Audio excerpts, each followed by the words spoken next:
Hey everybody, Steve here from New Zealand with my Fallout 4 Roundtable Bobblehead run roll. I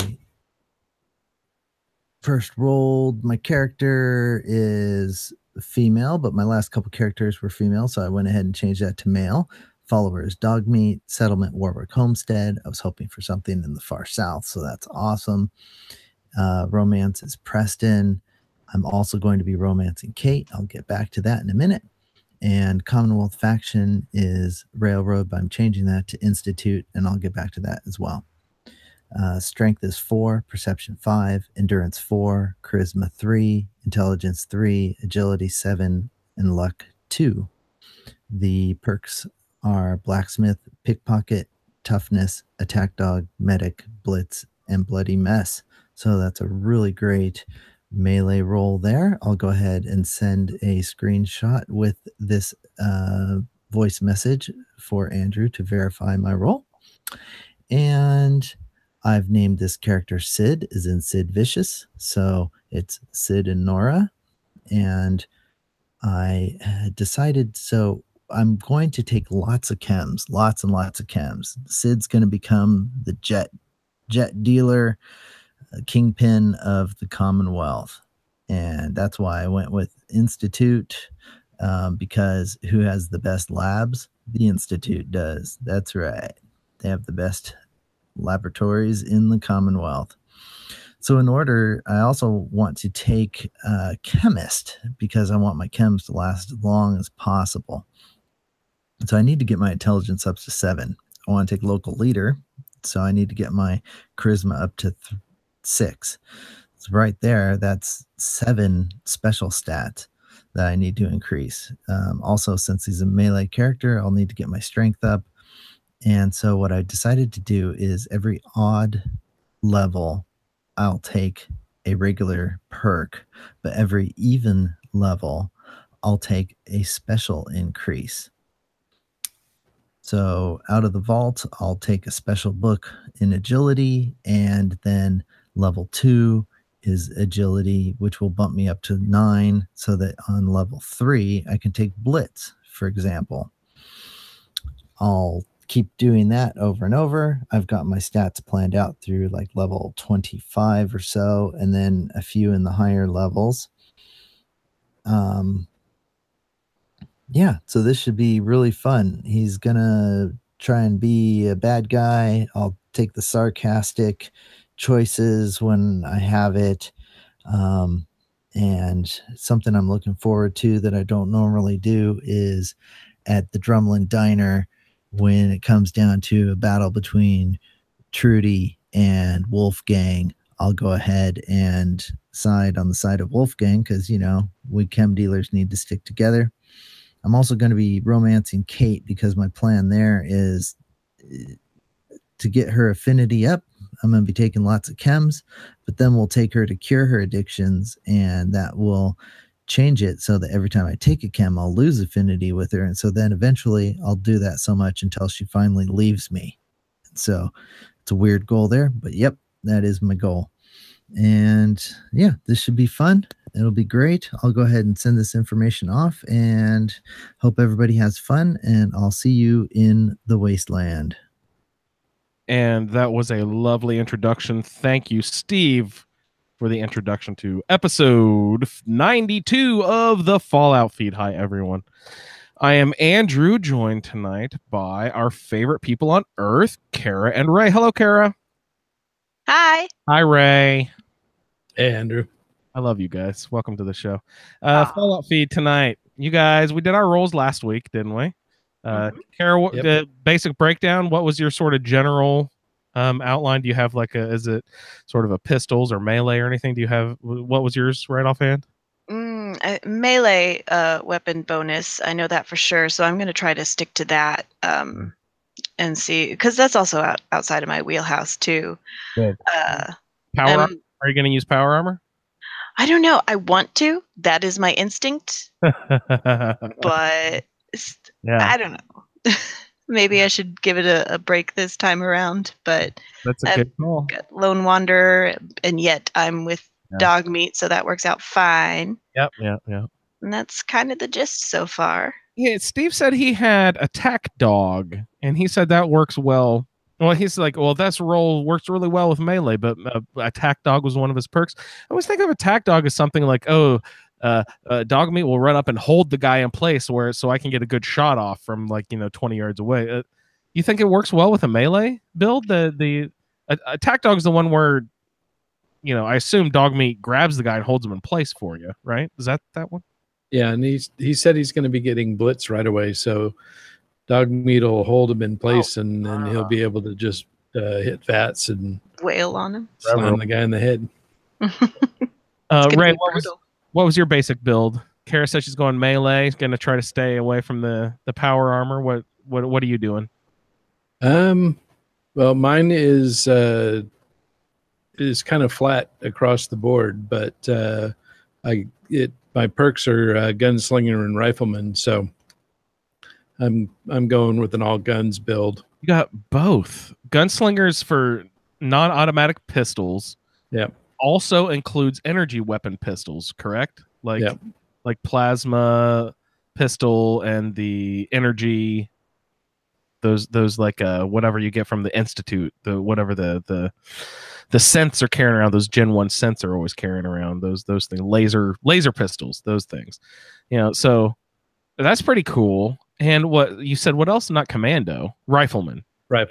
So what's your favorite rifle? I'm a combat rifle sucker. That was always my gun I try to go for first. If I'm playing just a game, just Andrew style for fun, I head right for the combat rifle. What is your rifle of choice? Are you you're probably a sniper rifle? You get a high power glowing scope or something stupid and sit up on top of the highway way up top and start just like scoping people out. If I know you, Ray, right? Yeah, that was actually my favorite part of the when I did the veteran NCR Ranger. I had a mod that gave me an anti-material rifle, and I would sit on top of a building, and 2 or 3 blocks away there'd be a super mutant standing on the corner, and I would scope him up and drop him without him ever knowing what hit him. That's amazing. And you don't do that in VATS, of course. There's no point in scoping and then going to VATS. No. I was just playing around earlier today, and I was VATSing up someone who was super far away, but I had some cool laser pistol with an extended barrel or whatever to extend the range. And I guess the laser pistols shoot a lot further than the ballistic pistols. But I was scoping out this guy, and it was only like an 8% chance in VATS from far away, and I was like, crap. Well, so I just tucked the gun away, the VATS away, and pulled out my regular shot. And I don't use scopes. I don't know if I mentioned that before. I don't ever use scopes. I don't like the way scopes zoom in. So I just use the little dot, the no scope dot, and I blasted it. He was like forever fucking away. Only an 8% shot in VATS, but my off the hip shooting, if they don't know I'm there, I can get really good shots off. I don't need those scopes with his laser pistols. I don't know. It seems, and McCready, that's his thing. He's a sniper guy. He's my romance. So what I'm going to do with my romance is I'm going to carry McCready around for a long time. And once he gets all romantic with me till I get to the point of lover's embrace, then I'll dump him back at What's it called? Zamanja. Zamanju, Jiao, Ji, Ja. J-A, so Ja. Ja. And that was a bitch to get, Ray. Boomer did not want to move out. He did not. Yeah, I have unfortunately developed a very tried and true method of taking that place out. Oh, what was yours? Because I had to retreat, go get a power armor, and that the Fat Man and the mini nuke from the scrap pile, the scrap yard, not too far away. I had to retreat and go grab that stuff and come back because he whooped my ass numerous times in a row. There's a the overpass is right above the settlement. Good call. And so I go up there. There's one path from down below up, and so I throw a couple of landmines on that, and then so when they come up for area. They hit the mines. Okay. Yeah. So usually if I get 2 hunting rifle shots off on Boomer, you can take him out before he fires a nuke up onto the bridge. And he's not a legendary, so he's not going to mutate and then rebuild health and stuff like that. There usually is a legendary there for me. The higher level you play on, the more legendaries you run into. Yeah, I think I was at a very low level. I think I took it at level 3 or 4. So there were just low level raiders there, and Boomer himself, just because he kept loading up the fat man, he kept taking out McCready and I over and over again. It was just like, McCready. By the 4th or 5th time I reloaded, I swear McCready leaned over and was like, "This again, really?" A couple of mods come into play there. I've got one that makes your followers a halfway decent shot. Okay. Well, so instead of missing 90% of the time, they only miss about 40%. Do you make their ammunition accurate then too? Do they actually count their shots of ammunition, and you have to keep giving them stuff? No. See, okay, if you're gonna be real, Ray, be real. Come on, brother. Why do I have to give them ammo? They're big people. You're their they boss. Can find their own. Fucking everything. They don't do anything by themselves. And so then also I got to try out the mod that lets me take people out of power armor after I kill them. And perfect. What's that called? What's that called? Crap, now I can't remember. Great. But it works out pretty good. It's kind of funny. So it goes to a black screen and plays the sound of a mechanic shop, and then a little bit of on hold music, and says 30 minutes later, and then dug the body out. The power armor frame is sitting there next to the body, and you can throw a fusion core in there, and off you go. Okay, I can only assume that they're implying that you took the armor apart, took it off the body, and put it back together. The much easier thing would be, just go get Crim's tooth, cut that fucking body apart, pull it out, and you don't have to take the armor apart and put it back together again. Come on, guys. Let's work smarter, not harder. Get out there. Let's do it. All right. Any thoughts about Steve's awesome feedback? I like that he's going to the Institute for the use of clean labs. The drug labs are better there. And then I thought, where's that drug lab, Ray? That's above ground that you can get those hazmat suits at. There's a quest where you meet some hoodlums out kind of behind a building by the river, and there's like a showdown. And then later on, you go to a lab, I think. What does that do? Am I remembering that right? Yeah. I can't remember the guy's name. Starts with an M. But you kill his son in Diamond City if you do the quest from the bar. That's right. Okay. Nice. Work that in there. Yeah. So that'd be a good one for him to do. Yeah. Yeah, sounds like he's got a good plan. He's doing like a New Vegas style level up. He's doing this kind of. He's doing a special on even levels and a perk on odd levels, or vice versa. You know what I mean? Like he's doing a sort of New Vegas style, like you get a skill or a perk. But I think that's pretty fun. Good for you, Steve. That's cool. Yep.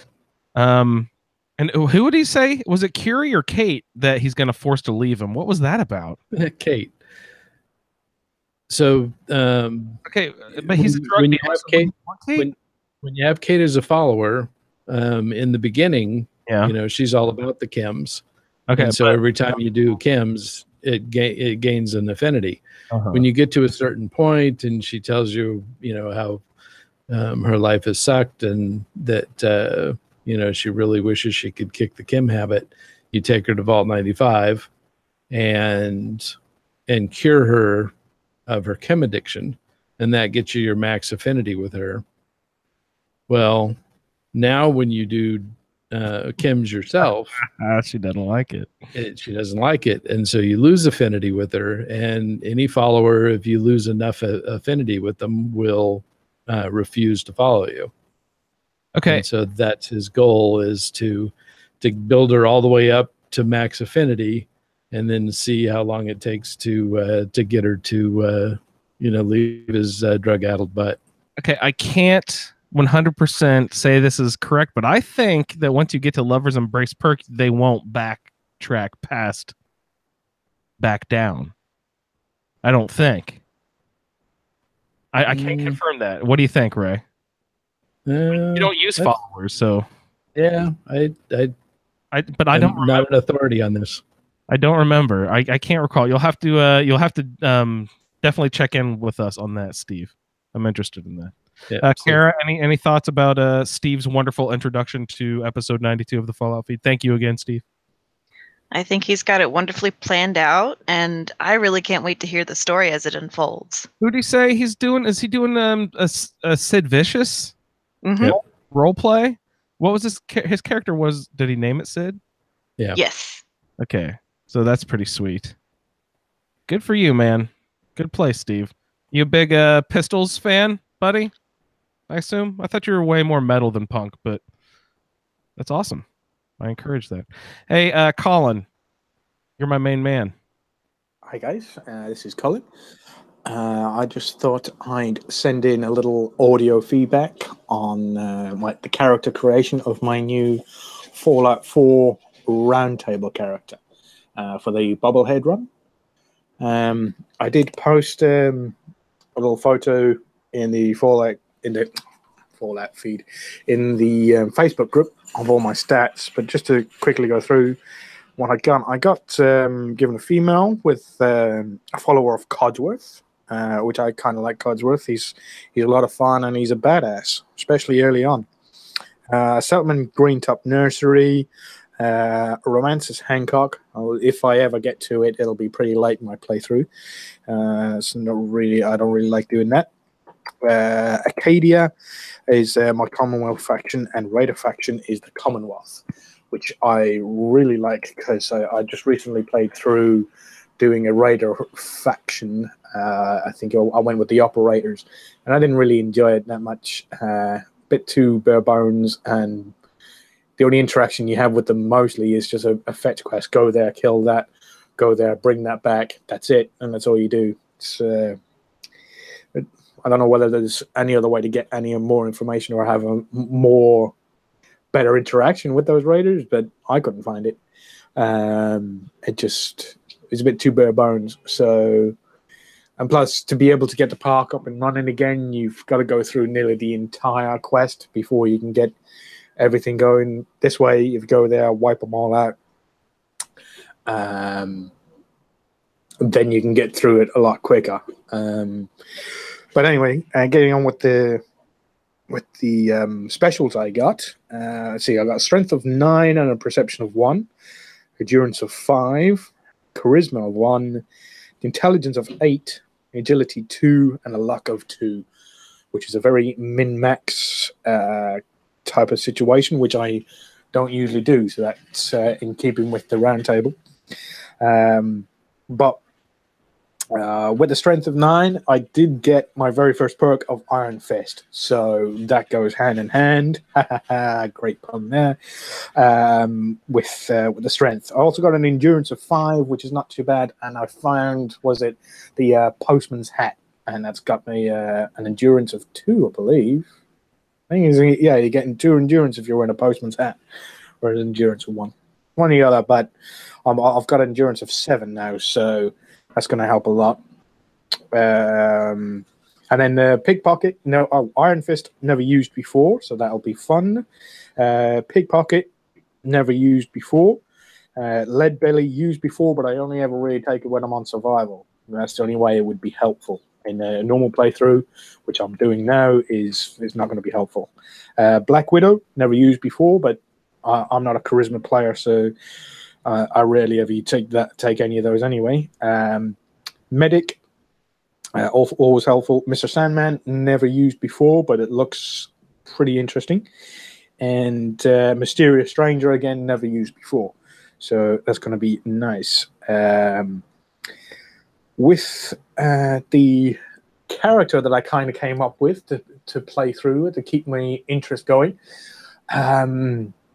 when she first woke up in the vault, something was very, very wrong, because all the memories came flooding back of this guy Nate that was in the pod opposite her, but she also had all the memories of being a courser called Chase, working for the Institute, hunting down rogue synths and then bringing them back.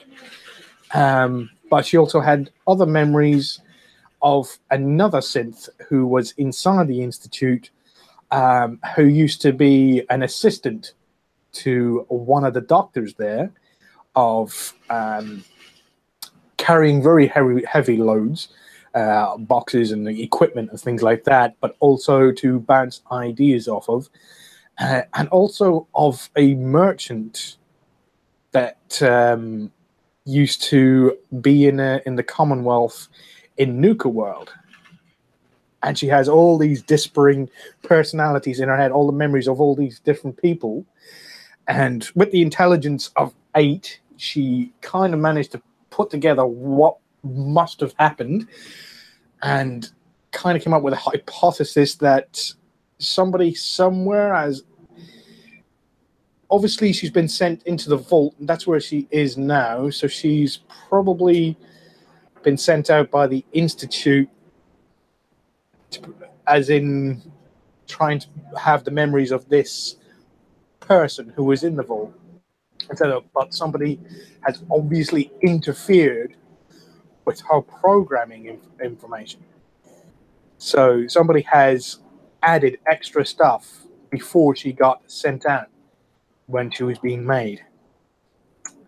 She went back to excuse me. She went back to the home that this woman from 200 years ago, and that person's husband Nate lived, only to find that the memories that she's got of the Mr. Handy was there and recognized that, which she found very suspicious. She used to use the Your Special book to bump up her intelligence even more, so she now has an intelligence of 9. So she was very quickly able to put together, something has gone terribly wrong. It was obviously she's an agent of the Institute, and she was supposed to be sent out to act as this particular woman, but somebody else has gotten into her programming files and added all this extra information. So now she doesn't know what to do, and she doesn't understand why. If she's brand new, she knows she's a synth, and she knows that she's just been recently made. Then why is her agility so low, and why is her perception, why is she not able to notice anything? If obviously she was built recently, then it's imposed restrictions on her by the Institute when she was first made.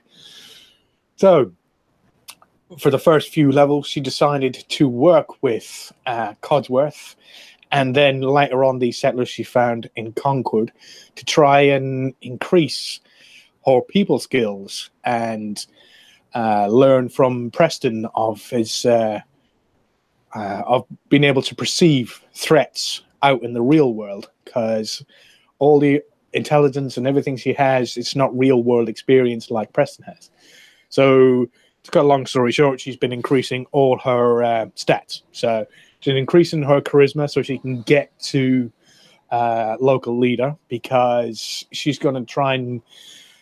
She knows everything kind of about the Institute and what people have, but if something has gone terribly wrong, and later it got even worse when she was sent to Greentop Nursery, and on the way there, she passed Malden Station, I believe, and there was 2 Mark 1 synths outside that attacked her on sight.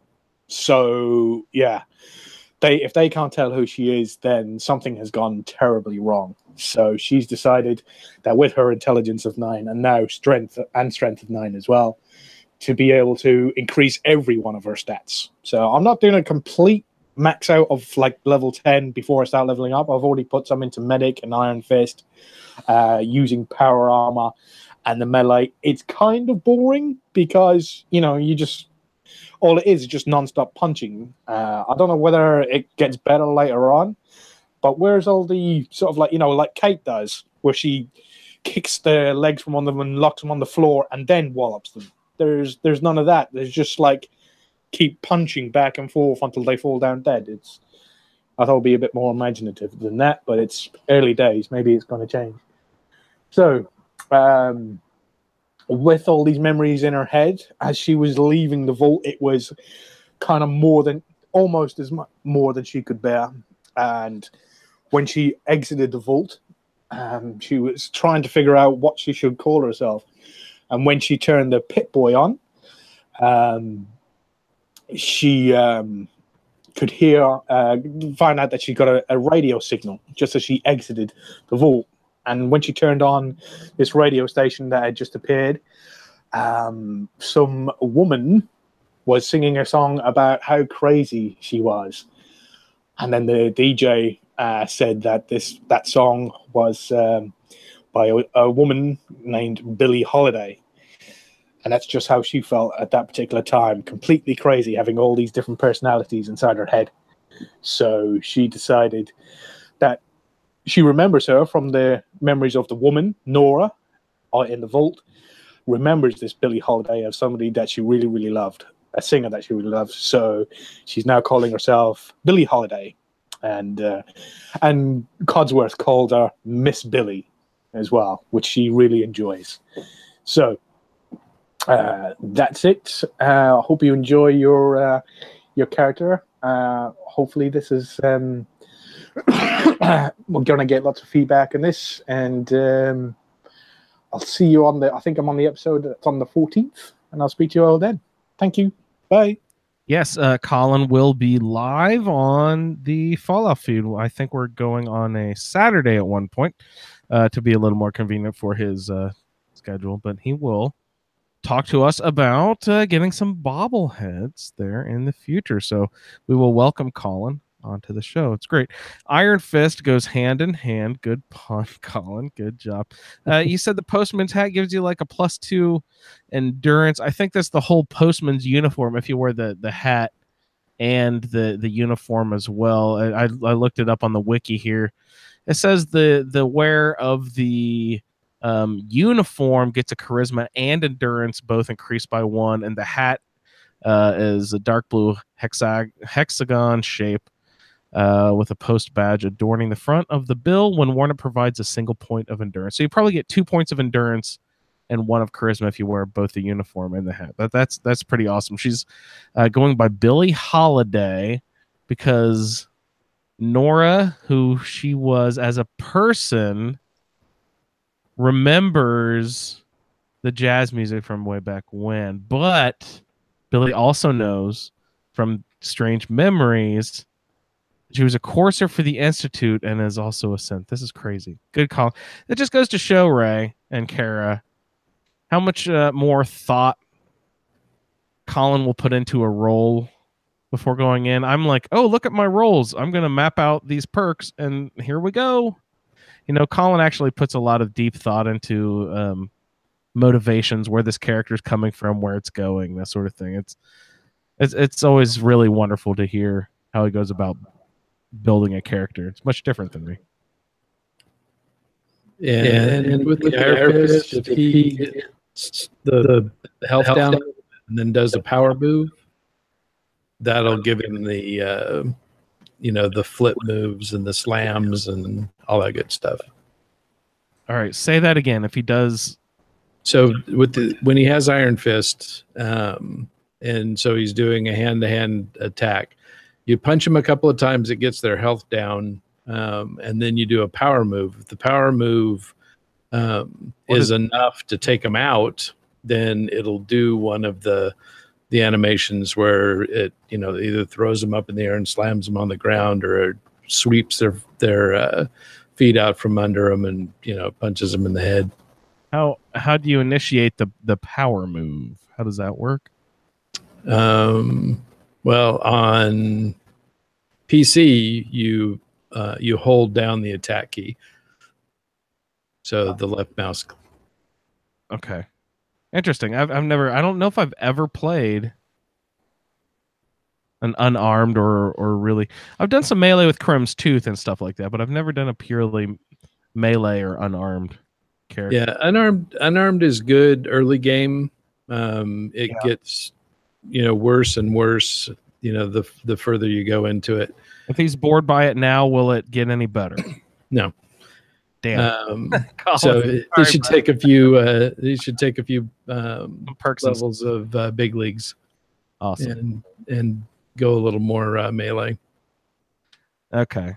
But he was rolled unarmed or whatever, right? Well, Iron Fist, yeah, it was his one of his assigned perks.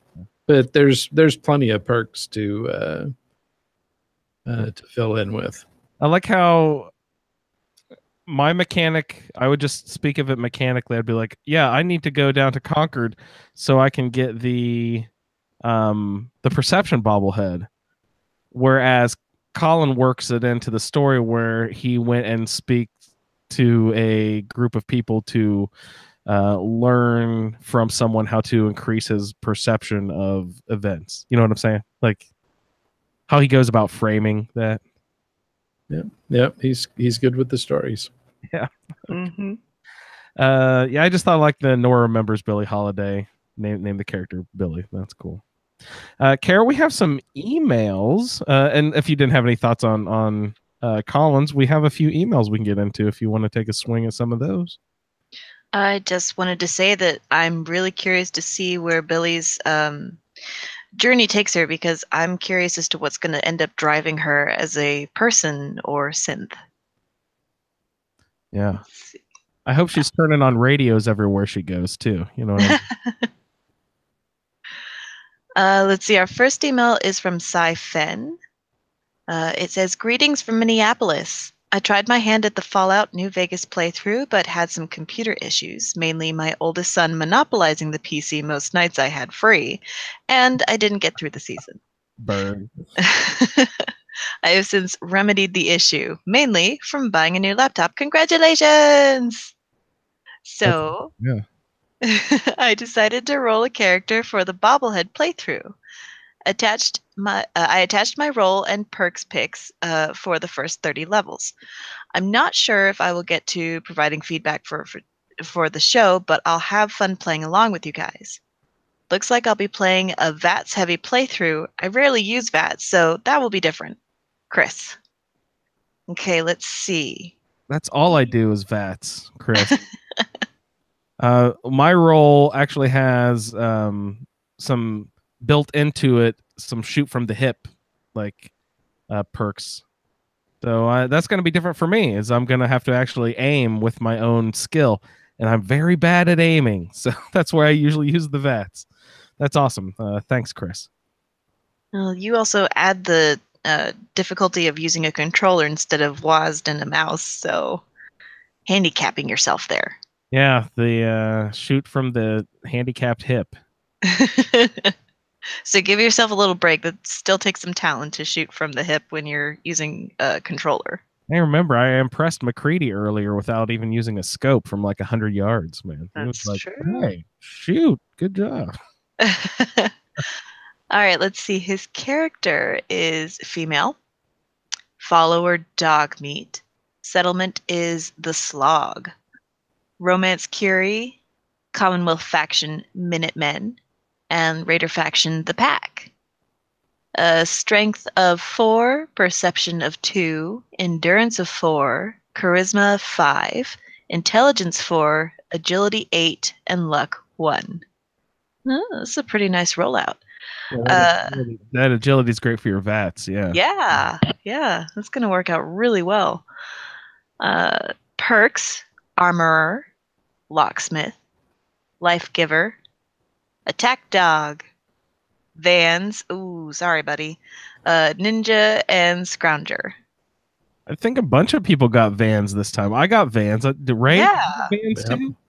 I think it got stuck on 2 of them. It got stuck on Lone Wanderer and Vans. Yeah. Like 3 or 4 people in a row got Lone Wanderer, I think. It's crazy. Yeah. And that's all from Chris. Ray, did you map out your first like 20, 30 levels or whatever? Oh yeah. Where did you take Vans? Did you take them back to back right where you could get the second one? Yep. Yeah, I did that. 35 and 36. I did as well. 35 and 36 are my Vans 1, Vans 2. Oh, that's incredible. I was hoping you did that as well. That's crazy. Yeah, great. Good job, Chris. Thank you for the email. Welcome aboard. I hope you can keep sending feedback all season long. Let's check in with Wendy, see what Wendy has to say. All right, let's see. Wendy. She says that she's at work, so this is from memory. I didn't do a spreadsheet roll. Charles is based on my beloved husband. Aww, that's so sweet. Hilarious. Good job, Wendy. Of course, that depends on how many times she purposefully kills him, depends. Sets him up in traps and stuff. Just stare her husband down while she purposefully moves her character forward. It's like her little voodoo doll. Her husband avatar. She did mention that he was beloved. That's true. You get dark immediately, Kara. Sorry. It's been a week. Let's see. Strength of 6, perception 1, and then she asks, is there a chem way to bring this down to -5?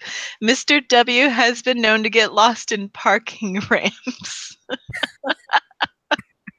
-5. Endurance of 3, charisma of 6, intelligence of 7, agility 2, and luck 1. After dropping out of music conservatory, Charles joined the armed services thinking he would be playing in the Airmen of Note or some other music unit. Little did he know the bands had been discontinued and he was going to be assigned to a ground unit in Alaska. Ooh. At least now he was back home.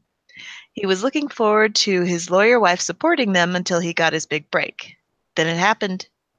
Now he's trying to figure out how to get his son back, put his band back together, and score a promo spot on Westvault Radio. And since he's a musician, he's going to try to romance all the ladies. Yeah. See you tonight, Wendy. Perfect, Wendy. I'm so glad she's building it off her husband. Negative perception, Ray. Is there a way to get negative perception? I would have to look that one up. I think if you maybe a chem addiction. That's good. Yeah, I would look into which chems have a negative effect. I believe Wendy. Okay, this I can't guarantee, but I believe that if your head is crippled, you get a -1 or 2 perception. Does that sound right? I could be wrong about that. I typically don't look. I think if the head is crippled, that'll take away some either intelligence or perception. I think perception. I think perception, yes. So try that. Have a chem addiction. Make sure your head is crippled a lot. Do any of the booze lower your perception, maybe? No, I think they lower intelligence. Yeah. Right? They usually bump up charisma, down intelligence, up strength. But do vodka and whiskey do different things? I don't drink. Yeah, they all do different things. Okay. Yeah, I don't drink much alcohol in the game. I just found out that the Great Mentats is like 2 hub flower and 1 sort of alcohol and Mentats. So I was like, oh, maybe I should make up some Great Mentats because I have 0 charisma with this character. And I was like, aren't Great Mentats like crazy high in charisma? Don't they boost it for negative or like +5 for a limited time or something? Yeah. Yeah. That's great, Wendy. That's a perfect role play to your husband. I can't wait to hear about this all season long. That's really wonderful. Thanks again. Yeah.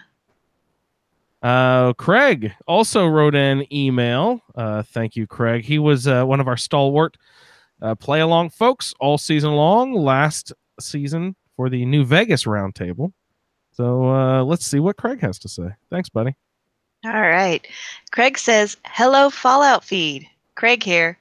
Sorry for the late email. I meant to do a recording, but time got away from me. Here's my role. Name, Zarna Bishop. Female. Follower, Ada. Settlement, Sanctuary. Romance, none. Aw. Commonwealth faction, Railroad. Woo! That's literally what he put in there. Woo! Excited about the railroad. All right, Craig. Raider faction, the Pack. Also, woo! He loves it. He does. Strength of 6, Perception 2, Endurance 2, Charisma 5, Intelligence 4, Agility 4, and Luck 5. My assigned perks, Big Leagues, Awareness, Lead Belly, Black Widow, Medic, Action Girl, and Idiot Savant. That's the best, yeah. I just hit level 11, and this is the perk she's taken so far. 1, not applicable. 2, Idiot Savant. 3, Big Leagues. 4, Awareness. 5, Black Widow. 6, Lead Belly. 7, Big Leagues. 8, Medic. 9, Agility. 10, Action Girl. And 11, Idiot Savant. As far as background, I'm going to do a vanilla start. Though after she left the vault, she took up with a caravan and traveled around for 10 years with her iBot companion, Fred, F-R-E-D. Flying, radiation-powered Enclave drone. Clever. Enclave drone. Oh, that's great. Good job. And tried to forget. She went deep into chems and alcohol, but it never dulled the pain.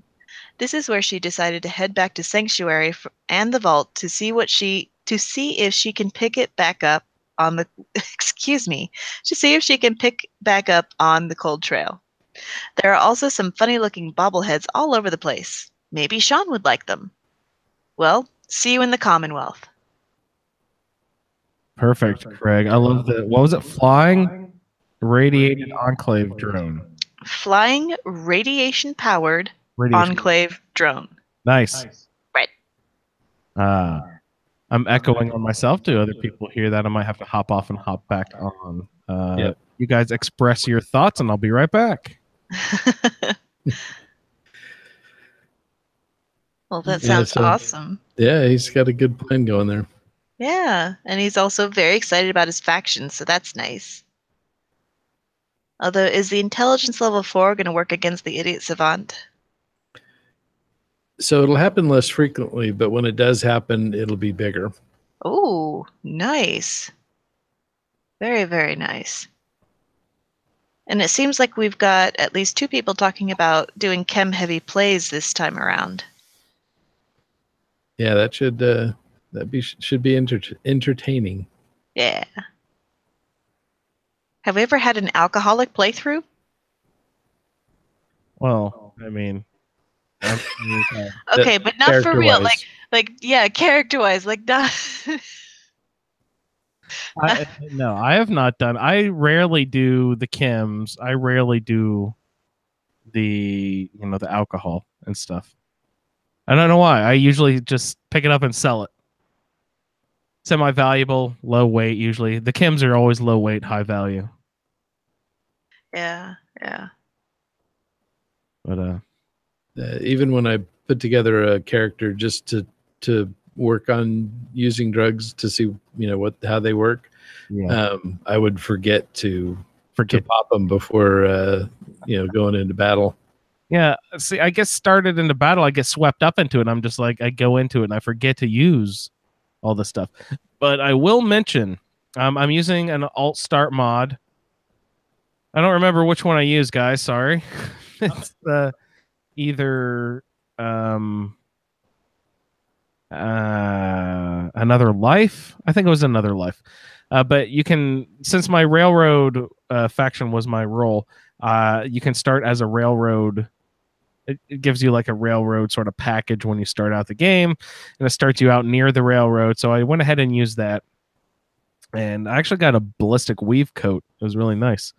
But one of the perks of the Railroad that it gets that you automatically get with your character. You get sort of like this cool bonus where if your life is below, I think 30%, then everything goes into slow motion like you're on jet or something. So it actually helps me a lot. It's really fun, and it's like a little perk that goes only if you are a member of the railroad. So that was a cool little perk of that.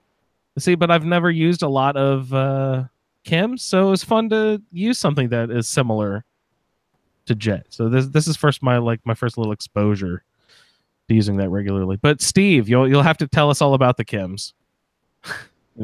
He's going deep into those chems. Oh, right. So I looked up. So Wendy needs to get a Calmex addiction, because the addiction to Calmex gives you -2 agility and -2 perception. Oh, good. So get a crippled head and an addiction to Calmex. Click on Calmex and see if there's a good source of it somewhere. Give her a couple locations. Mm-hmm. A little bit of Googling. So we're doing some terrible life advice here. Here, get addicted to drugs and also give yourself a very bad concussion. Yes. That'll fix you up. Whack yourself in the head. All right. So Solomon in Diamond City, Fred Allen in Good Neighbor. Nice. Over there. Dr. Carrington at the Railroad HQ. Wolfgang at the Drumlin Diner if you don't kill him. And Daisy. Perfect. Lots of good merchant sounds out there. So check your merchants. Get yourself a nice load of Calmex. Get addicted. Get your head smashed. Make an evening of it. All right, let's we got a lot of feedback to get through still, so let's motor on through here. Jeremy, thanks for writing in, sir. Hello, Fallout Roundtable. This is Germ from Boston checking in. I've rolled my character for the Season 5 Roundtable, and I rolled a male who I boringly named Jeremy, and my follower is Strong. My settlement is Hangman's Alley. My romance is Curie. My Commonwealth faction is the Minutemen, and my Raider faction is the Operators. For my special stats, I was assigned 5 in Strength with the Armor perk, a 2 in Perception with Rifleman, a 2 in Endurance with Life Giver. I have a 6 in Charisma with Party Boy. I have a 10 in Intelligence with Medic. I have 2 in Agility with Commando, and 1 in Luck with Grim Reaper Sprint. And that actually shouldn't have been assigned, I don't think, that way, because that's much further than I think 2 spots away in Luck. But anyhow, and then my companion perk is 20% damage against feral ghouls, super mutants, and synths. And yeah, so that's my roll. And it's heavy in Intelligence and Charisma and pretty high in Strength. And I am doing a focus on settlement building and being with the Minutemen. So those perks work well for local leader and science, for being able to build lots of those more high-tech things. I decided I am going to do a playthrough that is vanilla and Creation Club assets only. Season 3 on Fallout 4, I did a character and I used a lot of mods, and I really enjoyed it, but I haven't played the full game through in a long time, just vanilla, so I wanted to try that. Also with that, I think I mentioned in my email that I used the on YouTube the No Mods Shop class series of videos that were really helpful in showing tips and tricks for settlement building without mods. That'll help you just be able to make a much cleaner, more intricate settlement, basically by finding out tricks and kind of getting past some of the clipping issues with a lot of the objects, using the rug glitch, the pillar glitch, and the wire glitch. So I've been spending a lot of time in my settlements, and actually I've spent so much so that I'm already level 25, and a lot of that was just like I've been literally just building so much crap that I'm slowly gaining a ton of XP. But it's been pretty awesome. I've built out Sunshine Tidings Outpost completely, and Starlight Drive-In. I decided also with my settlement building that with not doing any mods, I want to try and make sure my game's incredibly stable. So the one glitch one exploitation in the game I'm not going to do is I'm going to try and not do any of that settlement size glitch, storing the guns in the workbench. From my last game, I was building this really grand settlement in Grey Garden, and it got to the point where my character, Michelle Briggs from the last round table, whenever I'd go to that settlement, it would freeze the game, and it was just too much for it. So I want to avoid that, keep the game very stable, keep it mod-free, but also I am spending a little bit of money on the Creation Club stuff, and I've actually enjoyed that stuff a lot so far. I've gotten all the free stuff that they've been offering the past couple weeks, but also I've bought like the backpacks, all of the workshop add-ons like mid-century modern furniture and Slocum Joe's, the arcade stuff. So I've bought some random things as well, or things that were on sale. I think I got the Hellfire Power Armor.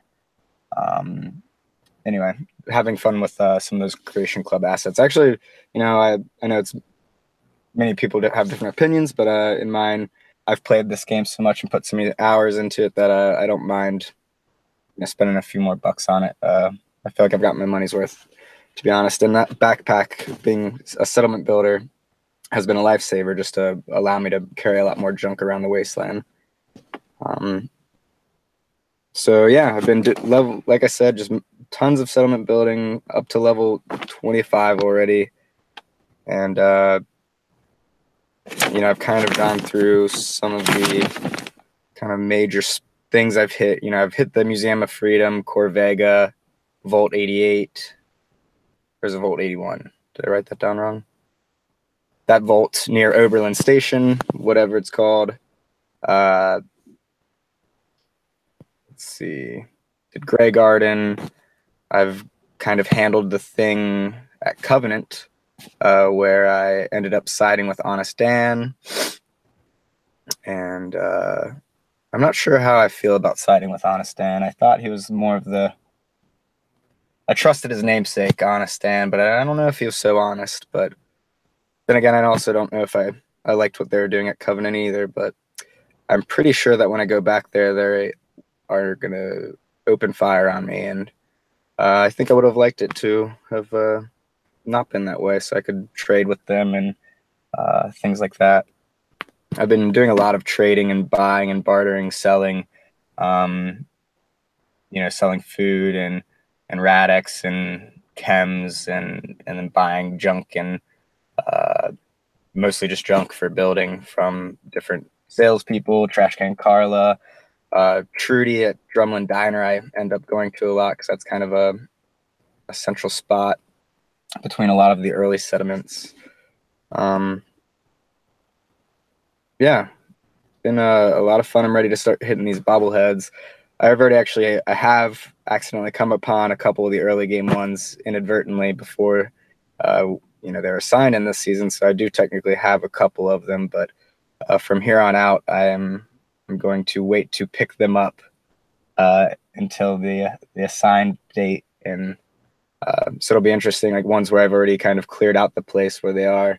It'll be interesting to see if this if it regenerates the same enemies or if it's a different experience the second time around if I grab the bobblehead then.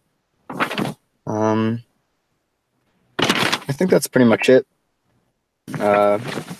Also, for the first time, I've never used the laser musket really before, and I ended up using it a lot more this time since I have riflemen, and I really like it a lot more than I thought. especially, once you can overcharge it, make it a lot more powerful. It's a lot more useful. I got mine all souped up and I named it Garvey. I also recently got Spray and Pray from Cricket, which is always a go-to of mine. I feel like in a crux, I'm always I don't know, it's always a good gun to go to just to create chaos if you're being overwhelmed by a lot of enemies. That splash damage explosive bullet is pretty good.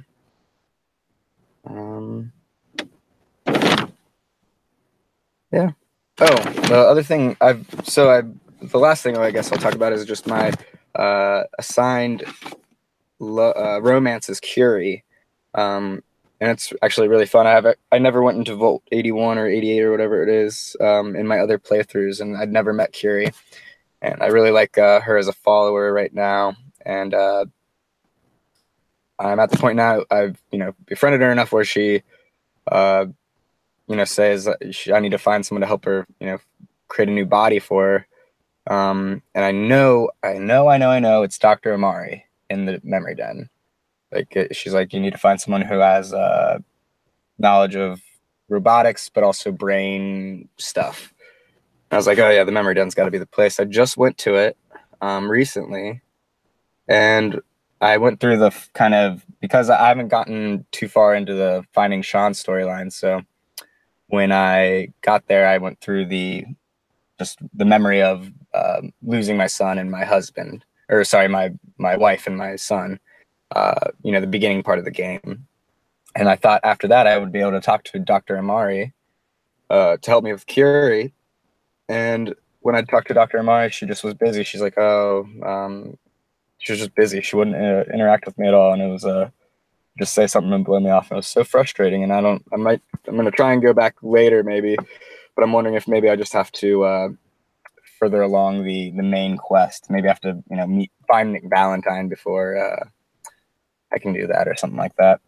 So maybe I'm wrong. Maybe it isn't Dr. Amari, but I know it is. And I was so upset when she wouldn't engage with me just because I want to help Curie out. She's been a really fun follower. Love her accent and just her. She's a uplifting vibe in the sad wasteland. That's it for Jeremy for now. I'll be checking in the next weeks, but that is the character. Basically settlement oriented, settlement focus, and a clean game, vanilla. All right. Thanks for listening. See you in the wasteland. Awesome, Jeremy. Thank you so much for your wonderful audio feedback. He said that his range from Luck to Grim Reaper Sprint was wider than 2, Ray. Yeah. Do we have a bug 7. Do we have a bug in our midst? Looks like it. Yeah, it's Grim Reaper Sprint is Luck of 8. And what was his roll? 1. 1 to 8? Oof. Yeah. Jeremy? We'll give you a pass on that one. Tough luck, brother. Do it. Yeah. Just go. What's the third luck? The third perk in the luck column. It is Bloody Mess. Use Bloody Mess, because that perk is fucking bitching anyway. You get 5, 10, and then 15% extra damage with all your ballistic weapons, I believe. Mm-hmm. Yep. That's a good one. Yeah. Well, any weapons. Oh, it's any weapon. It's not just ballistic. Nice. Yeah. That's unharmed too. Not that he's doing that, but is it everything? All damage. All damage. That's great. You can pluck out people's eyeballs. That's fucking sweet. And with that intelligence of 10, you know what he can get. Intelligence of 10. What is that? Nerd rage. I don't want to hear it. I know where this is going. I don't want to hear it. Let's do it, Kara. Come on. No.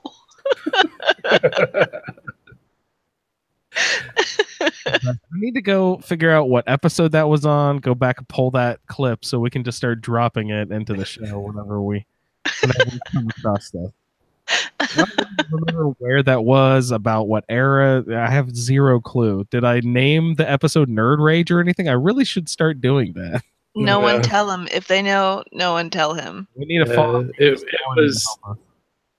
But check when I started, when I joined the group, because it was just a couple of episodes after that. The Facebook group. Yep. I bet you we can find it out. That's great. Kara, I know you have to hop off. Did you have any thoughts on Jeremy's feedback before you need to go? I'm excited to hear about another vanilla player. Everyone's always like zhuzhing something up or mods, ramping something up, and sometimes it sounds tempting, but at the same time, I'm just happy with the original game. Yeah, that's great. You could play a ghoul like I am. That's true. I could do something like that. But as tempting as it is, I want to keep it simple. Wonderful. Mostly because I break things if I try to go outside of, the norm or what's already pre-established. Well, Kara, thank you for having thanks for coming on the show this evening and reading some emails for us. Lovely. It was my pleasure. Lovely to speak with you. Yeah. Have a great night, guys, and enjoy the rest of the show. Yeah, we'll see you next week. Take care. Bye. All right, Jeremy, Creation Club stuff. Ray, do you use mods? I don't know. Do you even care about Creation Club? Have you ever looked at it? No, I've looked at it quite a bit, and I'm perfectly okay with it. I don't use it, but I see its value. Yeah, good. I get the free stuff. I've never used actually any real money, but I'll download all the free stuff you can get. There's some mailbag. What did I say? Some backpacks or something. Yeah. I don't know if I got the backpacks or if that was a mod I was using. I think I used a mod that Todd Butcher was brought up on the Mod Talk episode. Yeah. I used that with my test character. I was sort of testing out a few mods before the roundtable started, and I think I like it. It sort of treats it sort of like a legendary item almost, and you can equip it like a piece of apparel, and I don't know if there's different levels of it or whatever, but it added like a few, I think 10 pounds of carry weight, maybe 20. I don't remember. But it looked like a mail bag or something. It was pretty cool. Yeah, definitely fits in well. Let's see. Oh, there's no way you'll know this, Ray. But this Creation Club stuff, I'm going to ask you anyway, even though you shouldn't know this. On my Xbox, hence you not knowing, I get only a certain allotment of mod space for my Fallout 4 mod. Right, the two gig limit. The 2 gigs or 5, I don't remember. It's Skyrim and Fallout have different allowance. I think it's 2 on Fallout and 5 on Skyrim. That is so dumb. Fallout should have more. But the Creation Club, does that take up my mod space?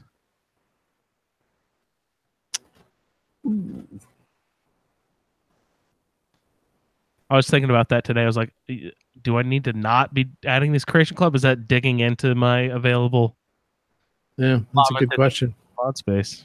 Anybody, Victor, if you have any idea about that, I don't know if you listen to the show, do it, buddy. Tell me about it.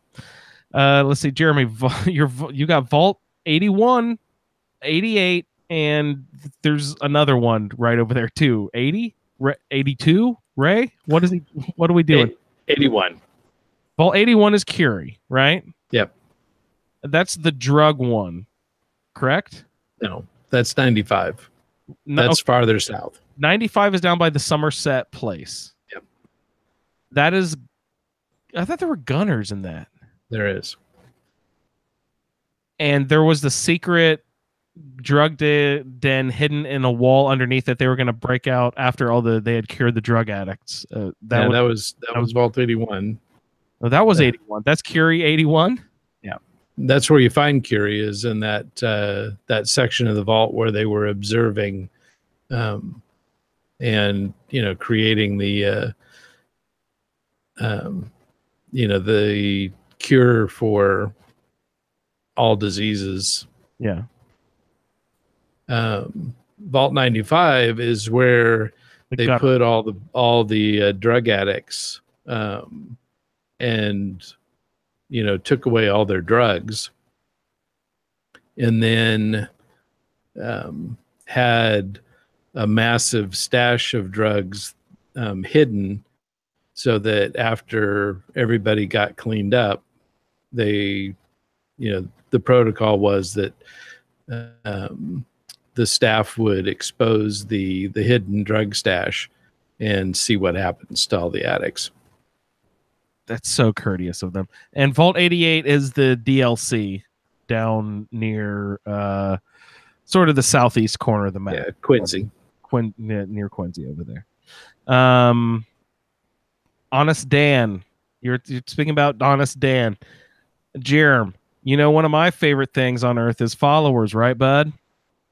Well, in Skyrim, I'd always abuse this thing I would call sort of a quest follower, where if you started a quest and you had someone who was following you around, like, say, for example, Brother Verilus, he would follow you if you were doing his quest, and as long as you didn't actually complete his quest, he would follow you for the whole game forever.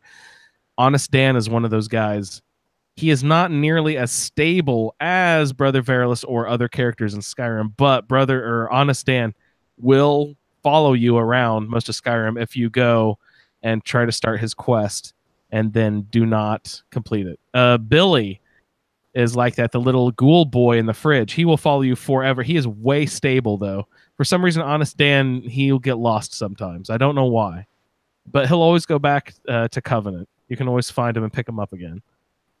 What good is it to have Billy with you? Every time there's a fight, he goes and hides. Says, they're coming for me. You know what, Ray?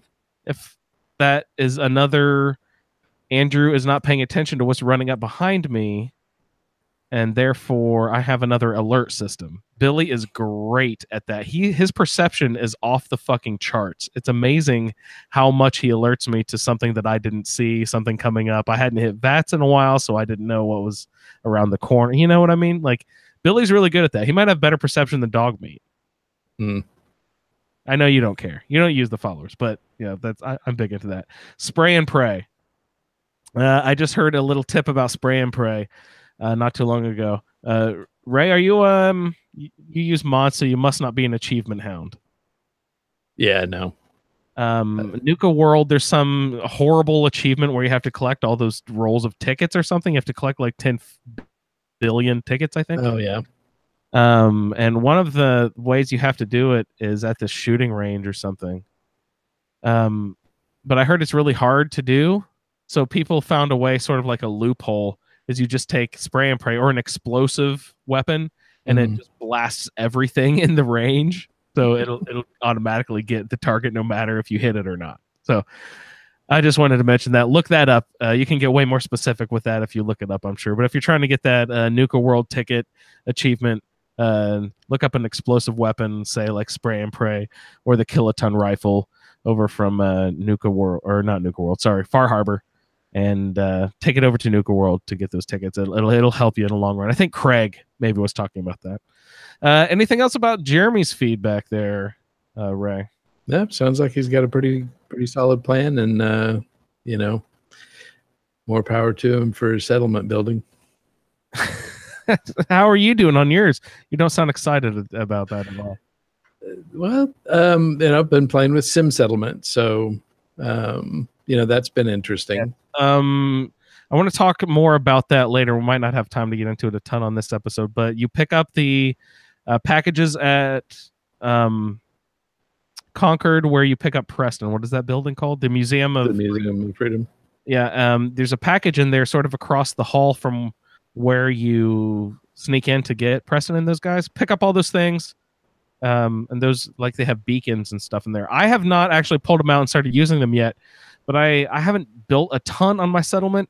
My settlement is terrible, Ray. I don't have any charisma, so I can't build up to a local leader, and I'm not going to invest perks into it, so I'm just sort of without the ability to add important things to my settlement. The only thing it came with was like a cooking station, Ray.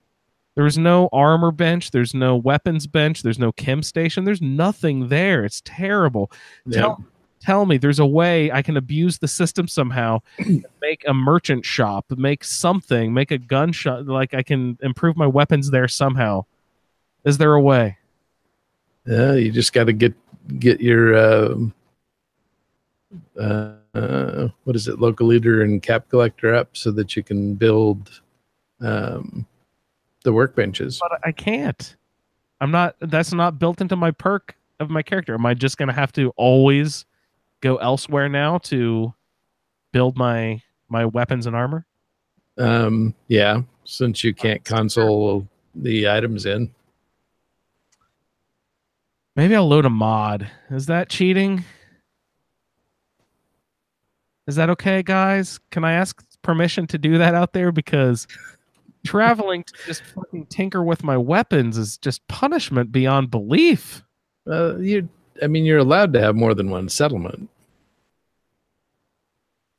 I guess I don't technically have to live there. It just has to be like the one I concentrate on building up. Maybe I'll build that one up, and then I will take McCready after we get Lover's Embrace, and after we get to that level of affinity, then he and I will break off and go start our own settlement. But we'll check in with that settlement all the time and make sure. But that's what we'll do. We'll load up some settlements and let them sort of, take care of themselves.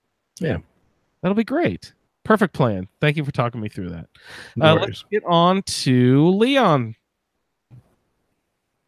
G'day, this is Leon from Texas. This is my Fallout Feed Season 5 Roundtable, the Bobblehead Roundtable character creation.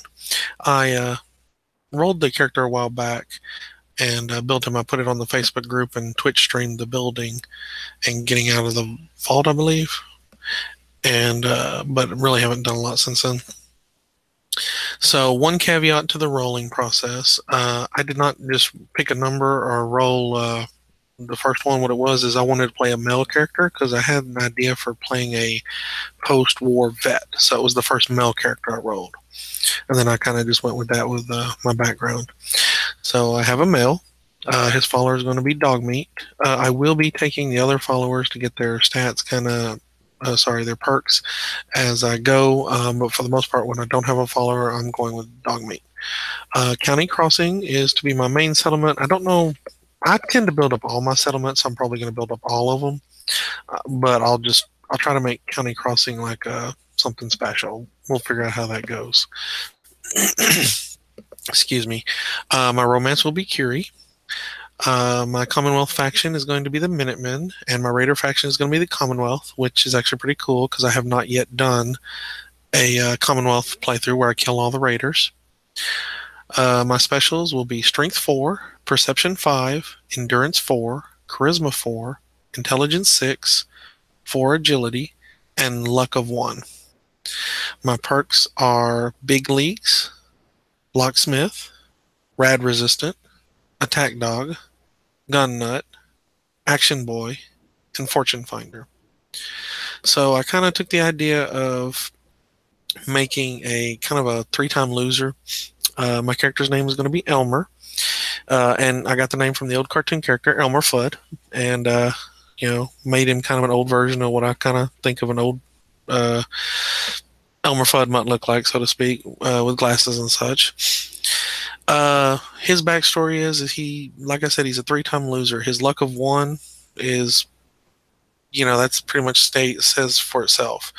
He joined the army, got in the military to get away from being caught breaking the law. That's where his locksmith comes in. He was an okay mechanic. He was smart enough. He could get by. He was perceptive enough. He was an okay mechanic. He kind of worked in the motor pool stuff, worked on power armor. That's why he knows how to use power armor, stuff like that. He didn't really make a lot of friends. He didn't rise up high in the ranks or anything like that. He did have a couple of tours in Alaska.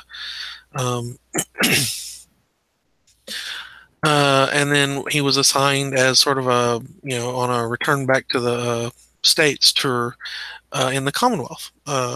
And so that's where he met Nora, I think that's her name, the female's name.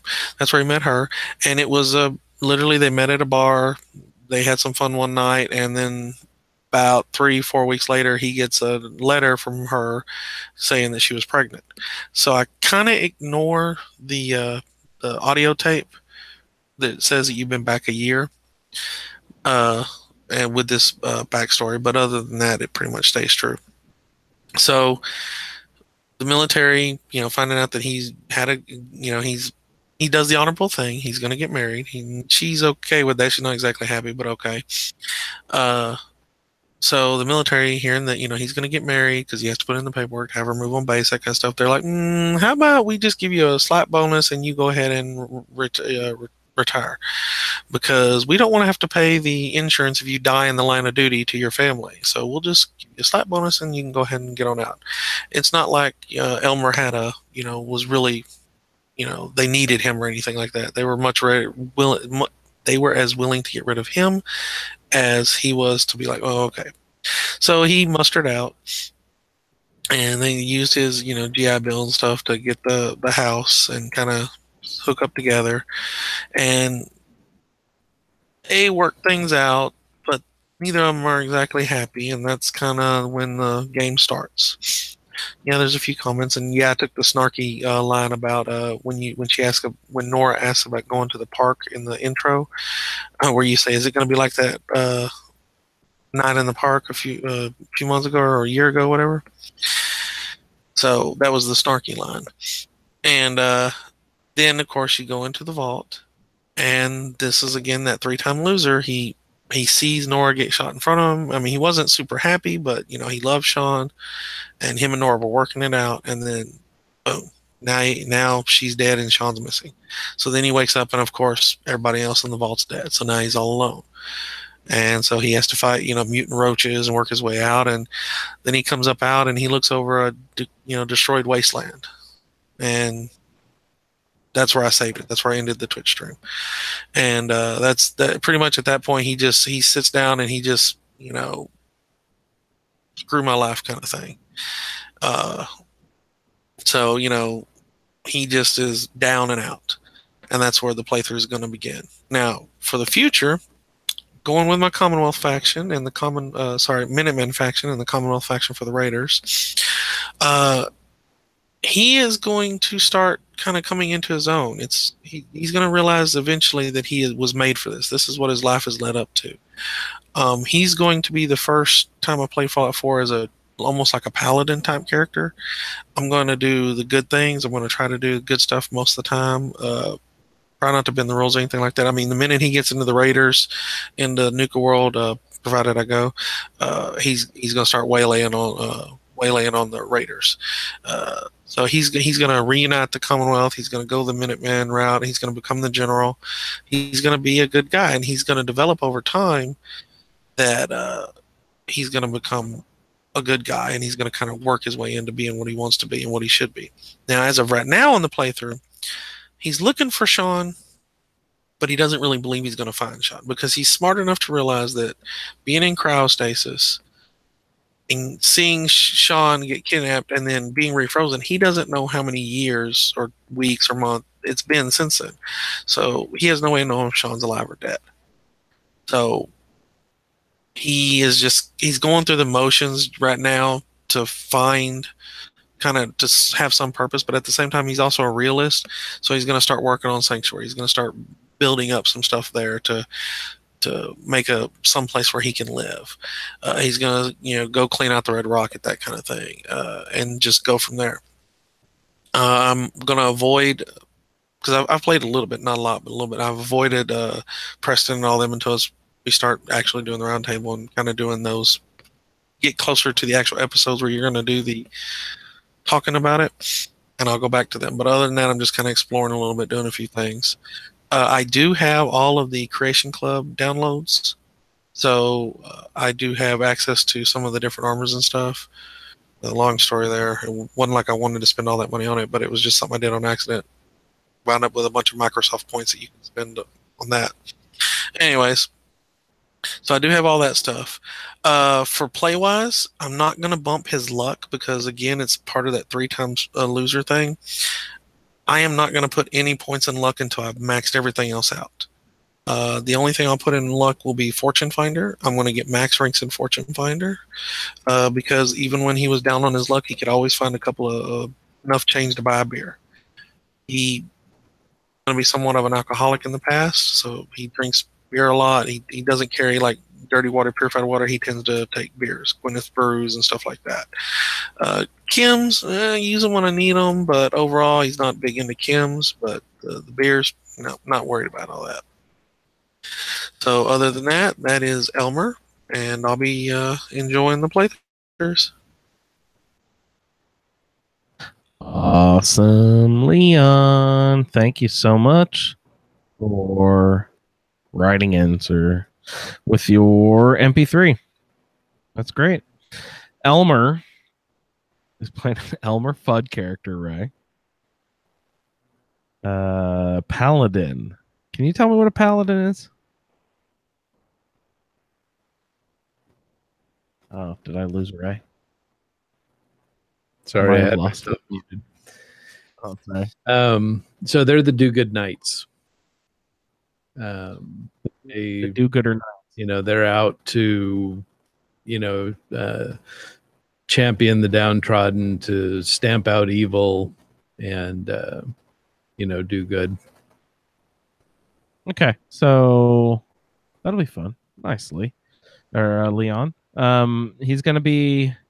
Well, that's kind of appropriate with the. He wants to be like the Minutemen general. They're kind of good do-gooders, right? Minutemen. Yep. Rebuilding the Commonwealth. And he's taking a leaf out of Ray's book. He's going to develop every settlement very highly, just like Ray does, right? Yeah. Lots of building, just like Ray. When you do have to do some building, what do you do? Like, I was just thinking about this. The reason I can spend so much time in Fallout 4 is because there's so much. It's a very diversified game. You can either spend time on resource management, you can spend time on fetch quest, you can spend time on actual storyline. There's lots of different aspects of the game which you can concentrate on. When you eliminate one of the large, one of the 3 big pillars of the game with settlement building, that seems to eliminate lots. I don't know. I spent a lot of time with that. I guess your thing then is creating different characters, though. That's what you do instead of create settlements. You create characters. That's your building that you right. Yeah. Yeah. Okay. Nice. And so I put beds in various places so that I've got those available. Okay. If a settlement like Starlight Drive-In, I'll put a water purifier in the puddle in the middle of the parking lot. That's smart. Yeah. So I will do stuff like that. I always make sure that it. Well, do you go back and you collect the purified water? Why do you put that there? Yeah, so that I have a source of purified water. Or do you just drink it for HP replenishment? Or do you actually make stuff with it? No, just HP replenishment. You don't do what is that? Noodle cups? No, that's dirty water, right? For noodle cups. I know Pat always makes the noodle cups. Razor grain and dirty water or something. Yeah. Get your dirty soup away from me, Pat. Gross. Yeah. Okay. So for me, the settlements are mainly just places to be able to work on my gear, store my junk, all my guns and armor, and chems that I'll end up selling. It's just a storage space basically for you. Nice. Yeah. Cool. Yeah, because otherwise you get all those pesky settlers. Do you set up so you set up stuff to sell, but you don't generally do like local leader and stuff because you don't give a crap about settlement. So that means you have to do like selling like in Diamond City or in Good Neighbor, collect all your stuff and you fast travel over to go sell stuff, or do you wait for like Cricket or the chubby armor salesman or a trash can Tina and Carla? Especially if I'm playing a melee build, I don't really need anything. Yeah, I'm not running out of bullets. Yeah, that's true. That's one of the things I love about a melee build. I mean, you never run out of bullets. Bullets become caps at that point. Yep. You find them, you sell them. Ray, speaking of bullets, I was running by Swan's Pond, and I decided to check in with Swan, and he woke up, and then I looked at my inventory, and I said, I only have 50 bullets and like 70 energy cells or whatever they're called. He's a fucking sponge if there is one in this game. Oh, absolutely. You know what I mean? Like, I don't have enough. Okay, I woke him up, but before I looked at my oh crap. Usually I do. Do you know the kiting of Swan? Do you know that stupid little trick? Into the entrance of the subway. Yeah. Yeah, the park station entry is right there. Okay, yeah. If anyone out there doesn't know it, there's a way to cheat the system a little bit. You can wake up Swan and then kite him over to that entryway and then go down into that tunnel, but don't go into the doors. Swan can't enter the entryway, and he'll sit there and try to chuck his grocery cart of garbage and mud at you. But he, that just hits the top of the building, so it never actually hits you. So you can just sit there and pluck at him with just take your least valuable ammunition that you don't want to use, like your 38. Take a pipe pistol and all of your crappy 38 ammo, and just sit there and shoot him for like 5 minutes straight. And you can get rid of him, and you can get rid of all that crappy ammo. But okay, Ray. So I didn't have enough ammo, so I just ended up running away, and I found a place where everybody knows your name that I had never been to in the game before. The Probst Bar. It was amazing, Ray. Yeah. Were you a fan of the show Cheers? I know you like dramas usually with your television viewing, but did you ever watch Cheers much? Yeah, early on when it first came out. It's not 100% accurate, but it is pretty fucking...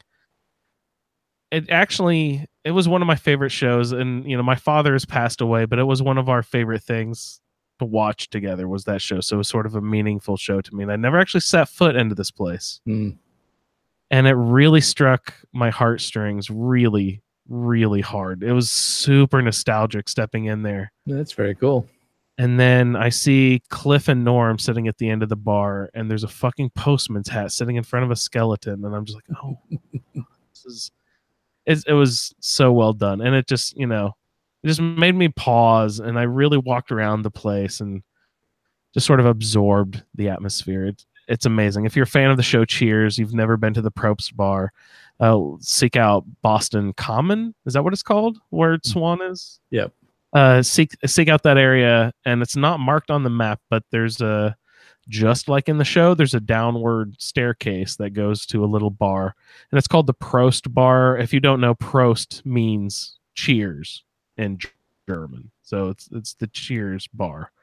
So go check that out. That's one of my... It's now my new favorite Easter egg. I never actually stumbled in there before. I'd always heard about it, but I found it, and it was really cool. I enjoyed that a lot. Leon, thanks again for the feedback. Ray, let's move on to Sean, shall we? Look it up.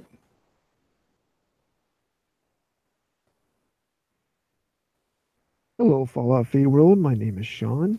I am from the wonderful flyover realm of Ohio, and I will be partaking in the bobblehead character play-along. After 10 refreshes of the random character generator, this is what I got. My sex is a female. And her name is going to be Josephine. She doesn't have a last name. She doesn't know who her parents were. Died when she was young. She's been raised by caravanners and settlers. Old southern New Hampshire. A follower is Old Longfellow. That'll be fun. I like Old Longfellow for the short amount of time I've spent with him. My settlement is Boston Airport. Now, this is going to be nice because my faction is the Brotherhood of Steel. So, it's going to be right next to each other. That'll work out great.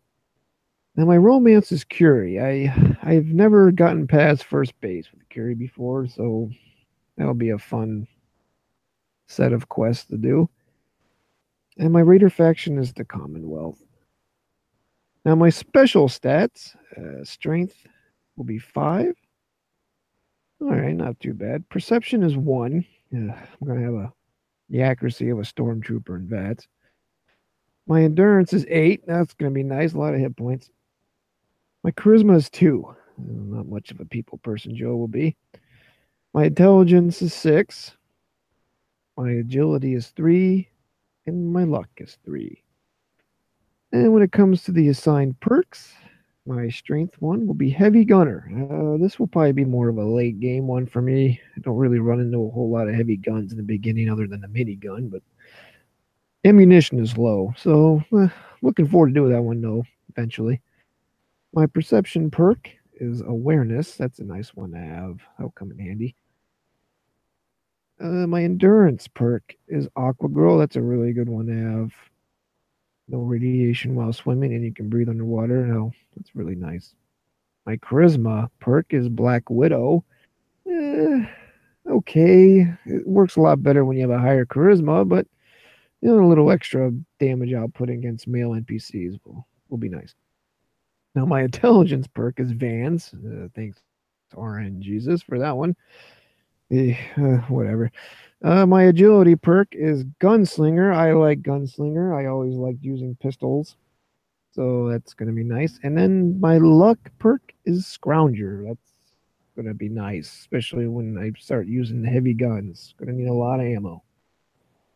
Then my companion perk is Hunter's Wisdom. I don't have it written down, but I'm pretty sure that's 25% resistance and damage output against sea creatures and animals, I believe. I'm not 100% sure, but if that's what it is. But anyhow, that is my character. I'm really looking forward to doing this and playing along with bobbleheads with everybody out there. And I'll check in with you later. Thanks. All right, Sean. Awesome. Thanks so much, brother. Thanks for feedback. 10 refreshes he did, Ray. I'm wondering, how did he decide to do 10? Did he have a random number generator to produce the number 10? Why 10? That was awesome.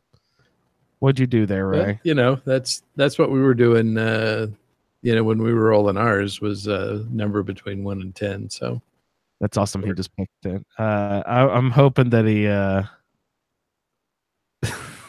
used rolled a 10-sided die. Are there 10? There's no 10-sided, 12-sided die. There's a 10. Is there a 10? Mm-hmm. Good. Should I know that? Do I play D&D? I don't know. Old Longfellow. Did he say that was his follower or his love interest? I think it was his follower. Well, regardless, I hope you develop him into your love interest. That was funny. I think Craig, we had an interaction on Twitter. Craig, he said something about Old Longfellow. How on earth am I supposed to? He actually says here, can you even romance Old Longfellow? Every time I get on the character generator, I wonder. And I reply to him, well, you present him with a bottle of whiskey, some old timers mentholated back salve, a Stouffer's frozen Mirelurk cakes dinner, and he's putty in your hands. I thought that was really cute of me. I'm super hilarious, guys. So Old Longfellow, I really like him. Make sure he has that harpoon gun and plenty of harpoons. That's one of my favorite weapons to watch him use. And go after that mantis thing, his Moby Dick. You know what I mean? The Ahab, the Moby Dick, that relationship. Yeah, thing. Shipbreaker. Shipbreaker. Go after that thing. That's a fun thing. You probably have to. He can get max affinity. Actually, he can pick up some 5mm rounds. After he gets out of Concord, he can run over to the station, the satellite station Olivia, and take out what's her name, Ak or something like that. Oh, that raider. Yeah, the raider with the blonde ponytails. Is that the same woman for the Abernathy Farm locket thing? Yeah. Yep. Okay. Yeah. Go there and do what? Take her out, and she's got a load of 5mm rounds on her. Oh, nice. Yeah. I don't know. I don't know any sources. Just have to look at the wiki and see if there's a space or something somewhere. I like his accuracy of a stormtrooper reference. I appreciate that, Sean. Very nice. Yeah. He said something about Boston Airport, and I gasped, and then I thought, why did I gasp? What's wrong with Boston Airport? I forget. There's something wrong with it. Like either you can't plant food or you can't put in a water pump for some reason, or what is it? Yeah, basically you can't do anything there unless you're with the Brotherhood of Steel. Anything when you can't build at all. It just there's no way to build there unless you unlock it with the Brotherhood of Steel. That's really. I didn't pay attention. I hope his thing was Brotherhood of Steel. It was his faction was Brotherhood of Steel. I think Marcus programmed it so that it wouldn't come up unless it was. Okay. Oh, good for you, Marcus. Marcus did a lot of smart connecting like that. Oh, but yeah, Ray, remember to think that thing that Jeremy brought up. His luck thing was weird. We need to remember to bring that up. Yeah. Yeah, so that's great. Thank you so much, Sean, for your feedback. Let's see. We've got Pat coming up. So Pat was a stalwart host for a good long while on the show, but he's going to be doing more of a play-along theme this season. So it'll be great, actually, to hear Pat's feedback. It's always wonderful to hear from him. Hey guys, Pat here. So this is my play-along bobblehead roundtable character role. I'm sorry my schedule this year or this season is so terrible. I'm just not going to be able to commit to being on the show regularly. So I told Andrew and Ray that I definitely want to do a play-along. I'm actually recording this in advance. I just have a window this weekend, the weekend before the main show records its character role. So I'm not sure when Andrew will drop this in. He may drop it in on the 22nd or some later feedback episode. But since this was the weekend I had, I thought, you know what, I'm going to go ahead and grab some time and do a quick recording session. I have actually not rolled my character yet. I thought I would do it live here on this little play along insert. So the first thing I'm going to do is I'm going to pick 3 rolls. So I'm gonna do 3 refreshes of the character spreadsheet. Having a little mouse trouble here. Sorry about that. All right. So I'm gonna do 3 refreshes. So the first 2 are not going to count, but I'm just going to see what I get here, just to see what sort of fun I get from the roll. So first refresh. This is not my character. I got a female character who is going to have pressed. Nope, sorry, no, this is not refreshed properly. That's the default. Here we go. Okay, so this role is not going to count. This would be a male character who's going to have Piper as a follower. Would settle in the Mechanist Lair. That would be fun. Mechanist Lair is actually a pretty good settlement in terms of everything it's got. I don't think you can grow anything there, so it's a good kind of super secure home base. I can't imagine you'd get raider attacks very often in there. This character would romance Kate and would follow the children of the Atom and the Commonwealth. would follow the pack for our Raider faction.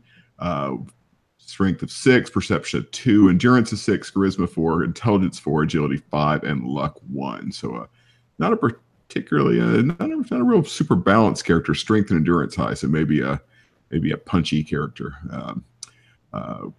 Perks of armor, locksmith, adamantium, skeleton, cap collector, hacker, sneak, fortune finder, and gift of gab from Piper's companion perk. So anyway, but that character is going into the dustbin of history. That's not the one I'm taking.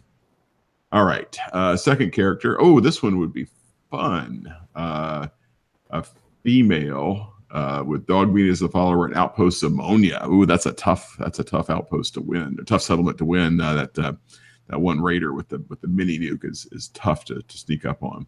Another Kate, Brotherhood of Steel is the Commonwealth faction. The Pack is the Raider faction. And Strength 6, Perception 3, Endurance 4, Charisma 3, Intelligence 3, Agility 4, Luck 5. So very kind of not min-maxed at all character role for that one. I tend to min-max, which is one reason the round tables are good for me, because they force me not to min-max so much. All right, I just click refresh, and this is the one I'm actually going to play. Okay, all right. Oh, this is interestingly kind of boring, but that's okay. We're going to run with it.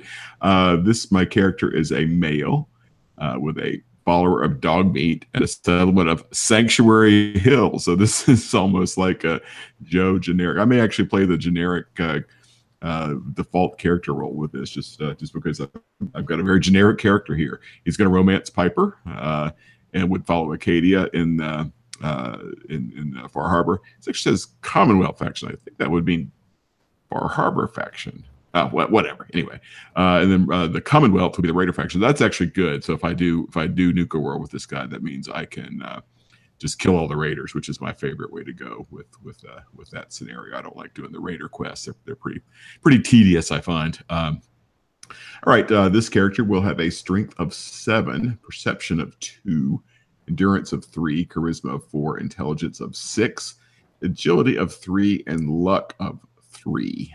So another fairly strong character, decent intelligence. So that'll be good for. Well, let's see. His perks are big leagues. So that goes well with the high strength. Awareness, interesting. It's awareness is kind of fun. It's kind of fun seeing what everybody's all your opponents' stats are.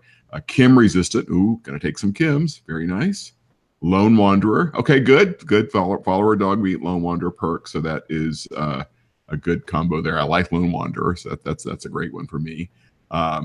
Vans. Ooh, snap. Vans is the intelligence perk. Mr. Sandman is the agility perk, so good for sneaky characters. And Fortune Finder as the luck stat. I don't remember if I've ever taken Fortune Finder voluntarily. I might have been assigned it once for a round table.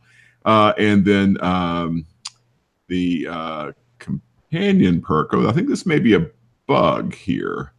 It's showing Berserk as the companion perk, but that's not right, because Dogmeat I don't think gives you a companion perk. But anyway, that's never mind. That is fine there. So that is going to be my character. I'm going to be playing along with the round table. I think I am probably going to run on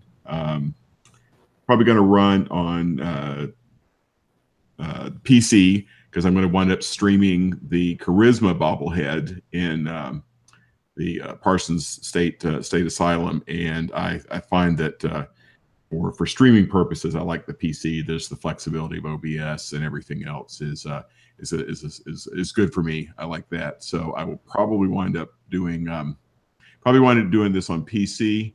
And hopefully doing a little streaming. Maybe do a little. Just depending on what I wind up doing this weekend, may do a little bit of a sneak preview streaming just to get started a little bit. So anyway, thanks for listening, Andrew, Ray. Thank you guys for running a terrific roundtable. Really looking forward to playing along with you guys and hearing everybody's feedback. I think this bobblehead roundtable is going to be pretty fun. So you guys take care, and I will see you in the wasteland. Oh, Pat, I'll see you in the wasteland. Not if I see you first. Another Vans victim. So Pat take him at 35 and 36. 35 and 36. Yeah, exactly. Join the 35-36 club. And he got dog meat plus Lone Wanderer. Yeah. And he seemed kind of, he's like, oh, well, that worked well together. Well, Marcus, that was one of those things Marcus linked. Right. If you got dog meat as your follower, your perk was automatically going to be no. Vice versa, right? If your perk was going to be, if your perk was Lone Wanderer, then you would get dog meat as your follower. Yeah, it dictated dog meat was going to be your follower. Because you could also, there were some where you'd have dog meat and attack dog. He linked those two as well. He linked attack dog to old Longfellow.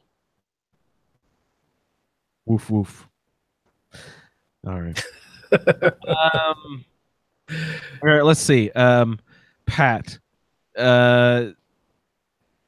He actually was sort of analyzing his first. He said he was going to do 3 rolls, and he analyzed this first 2 before he was going. But like, I sort of kind of didn't know what he was doing there. So he was saying his first roll, I think he rolled the Mechanist layer, and I never thought of it. I've never used the Mechanist layer as a settlement.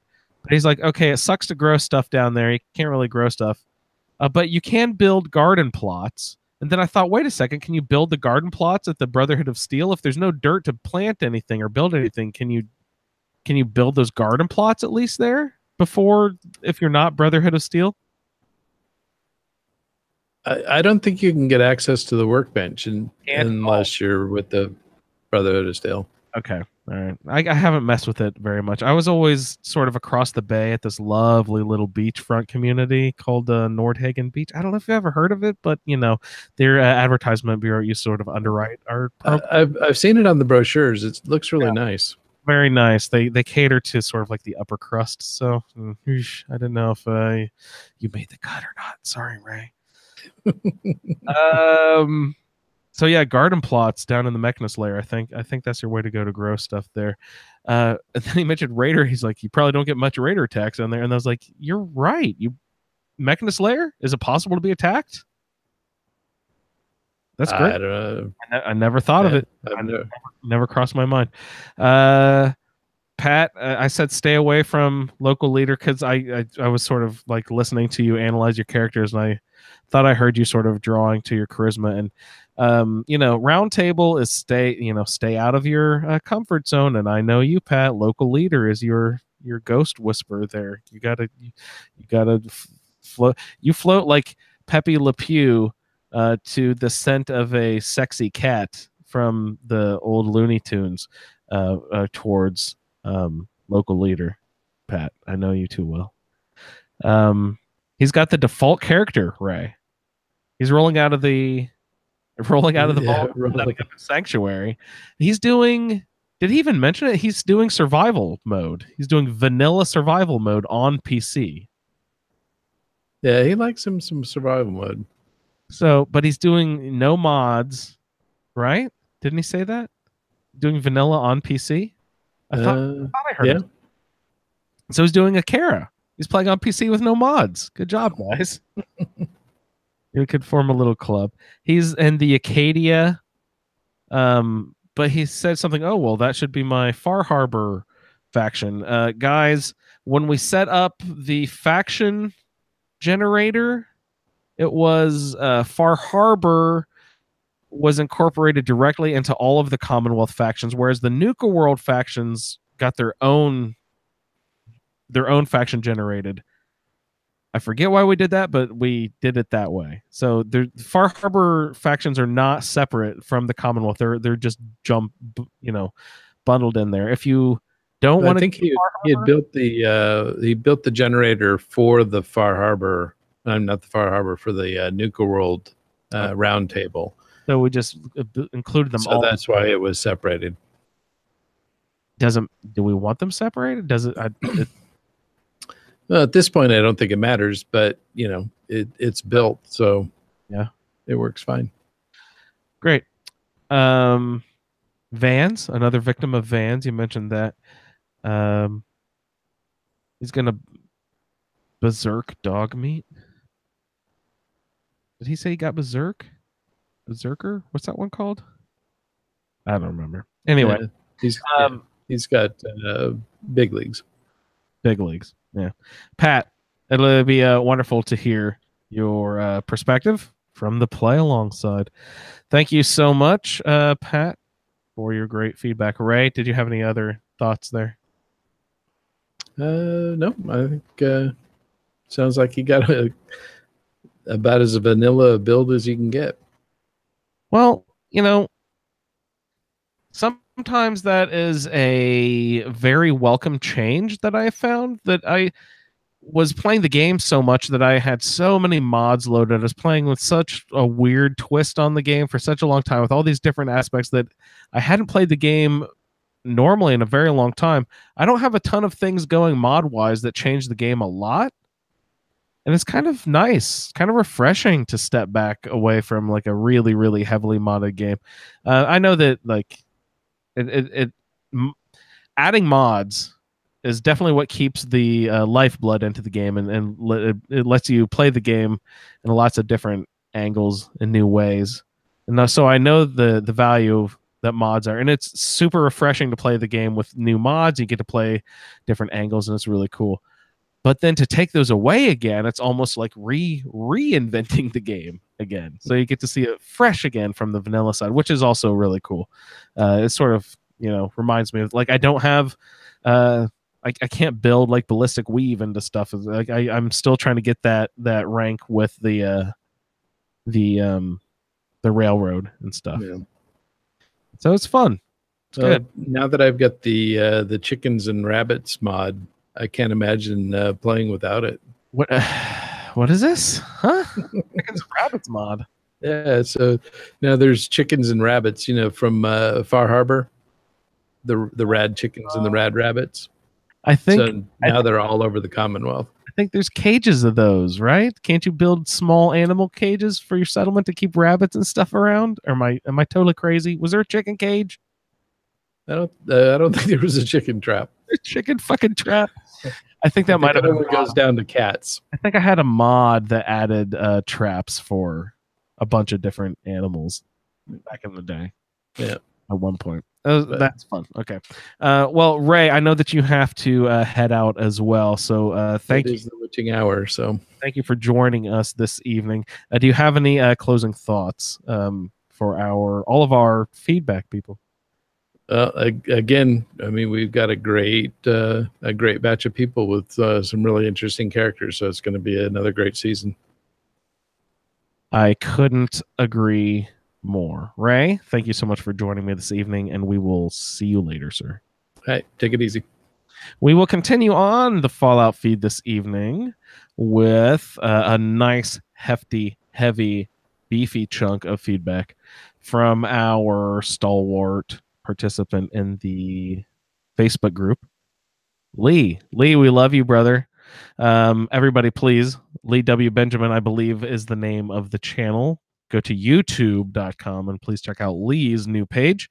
He's just set up stuff. He's going to be doing lots of streaming all season long. So please follow his. And we will, of course, he's been assigned a bobblehead to go fetch, like a lot of people have. So we will, of course, import that video into our playlist. We're going to collect a play along participants video all into a one long 20 video long playlist into YouTube. So you'll have a nice, cool playlist with you and all of your friends on Facebook all together. It'll be really fun to have. It's just sort of a community project. I thought it'd be a fun aspect to bring everyone in the community together. So this will be great. And one of my favorite people here in the community, Lee, brother, what we did here, I believe, is this is the audio from his character creating session that he was testing out his streaming capability. So, Lee, thank you for writing in. Hi, Fallout Feed guys and gals. This is Lee Benjamin. I'm recording a little test here. So are we done talking? Yeah, for the moment, Piper. Just hang on. I recently changed computers, so I'm trying to test levels and things. I've got a bunch of mods going here. In fact, in the changeover, I've kind of mung stuff together. You okay? Yeah, I'm okay, Piper. Just give me a minute.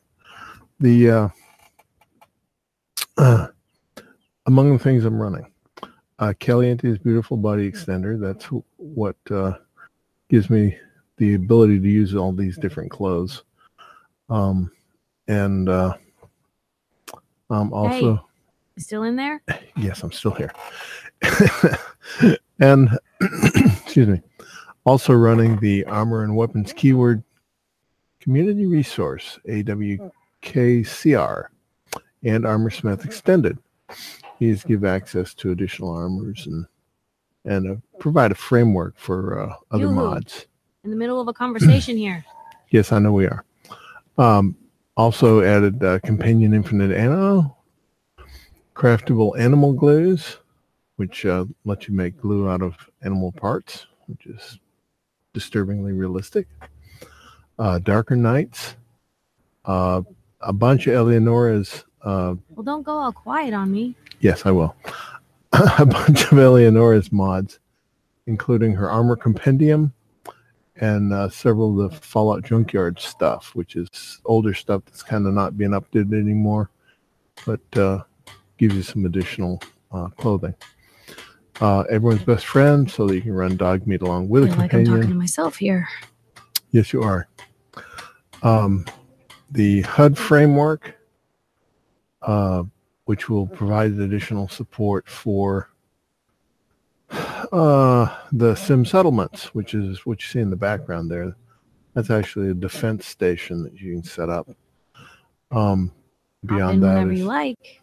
Yes. Beyond that is a farm module. I'll walk around here in a second.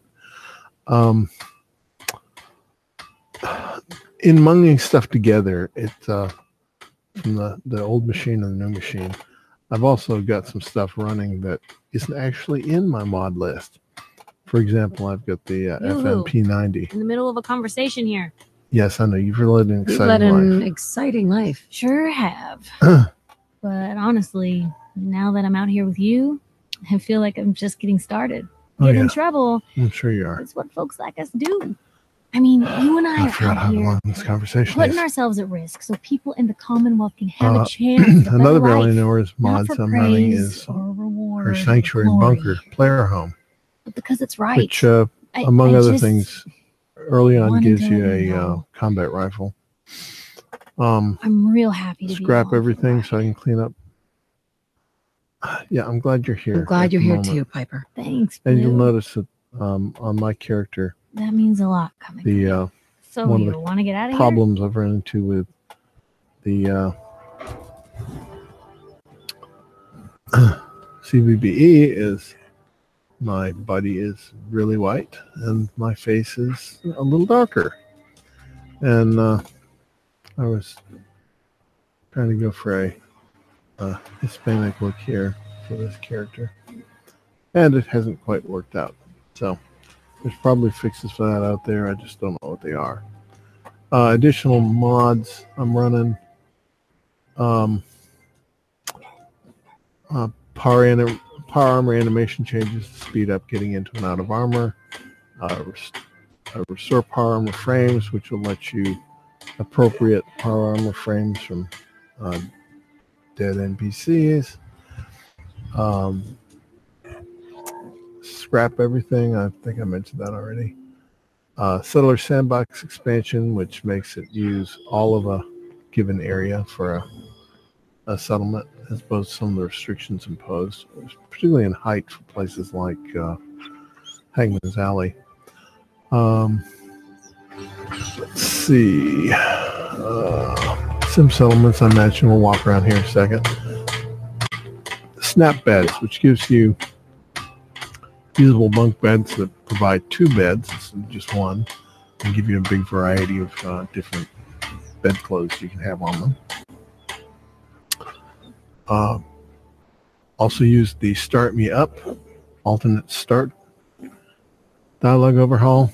This makes it where you don't have to give a flying flip about Sean. And oh, hi, dog meat. So cute in your welding goggles.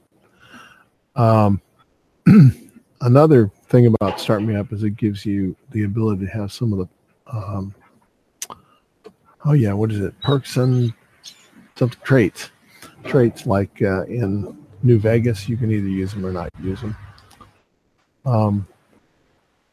I've also got enabled a thing called the Collector's Guides, which I have not actually looked at. It's supposed to help out with finding things like the bobbleheads. Excuse me. Collector's Guides. Okay, so you go on that. Guide quest, stop guide quest, destroy the Collector's Guides, and exit. Okay, so this is the magazines. Let's see. Okay, bobbleheads. Special bobbleheads, miscellaneous bobbleheads.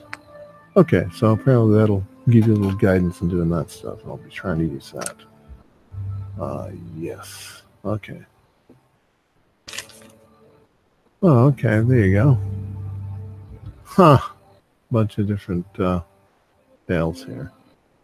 Which reminds me, too, one of the things that's shown up in this game that isn't actually in my mod list is the Tales from the Commonwealth. So that's kind of interesting. Another item that has shown up that isn't in my current mod list is the FNP90. Yeah. And it was in one of my old setups, and it decided it's going to be here too. Let's see what's left. Unofficial Fallout 4 patch, of course. Workshop rearranged variant, and DC's item sorting patch. So that is what's added these categories to the left of items and grouped them this way. So, for example, I go to aid, and right at the top, I've got my Edict Doll, Rad-X, and Rad-Away if I need them. Stim packs. Okay, device, robot repair kit, drinks, food. This is part of the things in Sim Settlements that, excuse me, you can see different things about your city, or, yeah. Okay, quick tour. First person here. Okay, this is actually an entertainment plot. You eat. It's as simple as that. Thank you. Yeah. It's like I can finally I think thought Sheffield needed the pompadour. Anyway, this is Farms. That is not a dead character or anything. That's a scarecrow. Red chickens. I don't know if you can harvest them or not. Haven't tried. These are, as I said, in the Sim Settlement stuff. If you go to the posts, here's a post. You can look at the plaque. That'll tell you things like what the level of this particular plot is. It's upgraded itself to level 3. You set out the plots and they just work. It's very nice. You see the negatives in here? That's its effect on defense and water. So it means it's using water and it's using defense. So you have to move things up. You'll notice on the left these scales. That keeps you apprised of how your settlement is doing. The food, water, and defense are all just straight out of your regular settler menu. Then power is how many of the items you have that need power are actually provided with it. So over here's where I've got some of my power set up. These are houses that settlers built themselves. Housing is, again, just a number of the houses, how they're handling themselves. The construction thing, I think, is, are the things you've laid out, have they constructed themselves? Settlement happiness. I'm not sure what the next one, and the last one is how many settlers you got. So I got 10 settlers in this settlement at the moment. Now, one of the things that none of the tutorials I saw for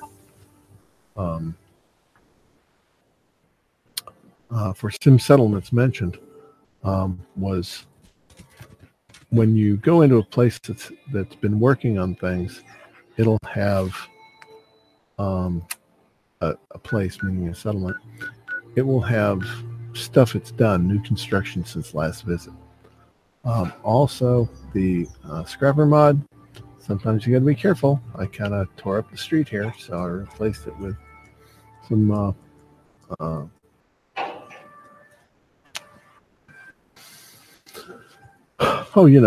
the bottom part of a house, the foundation.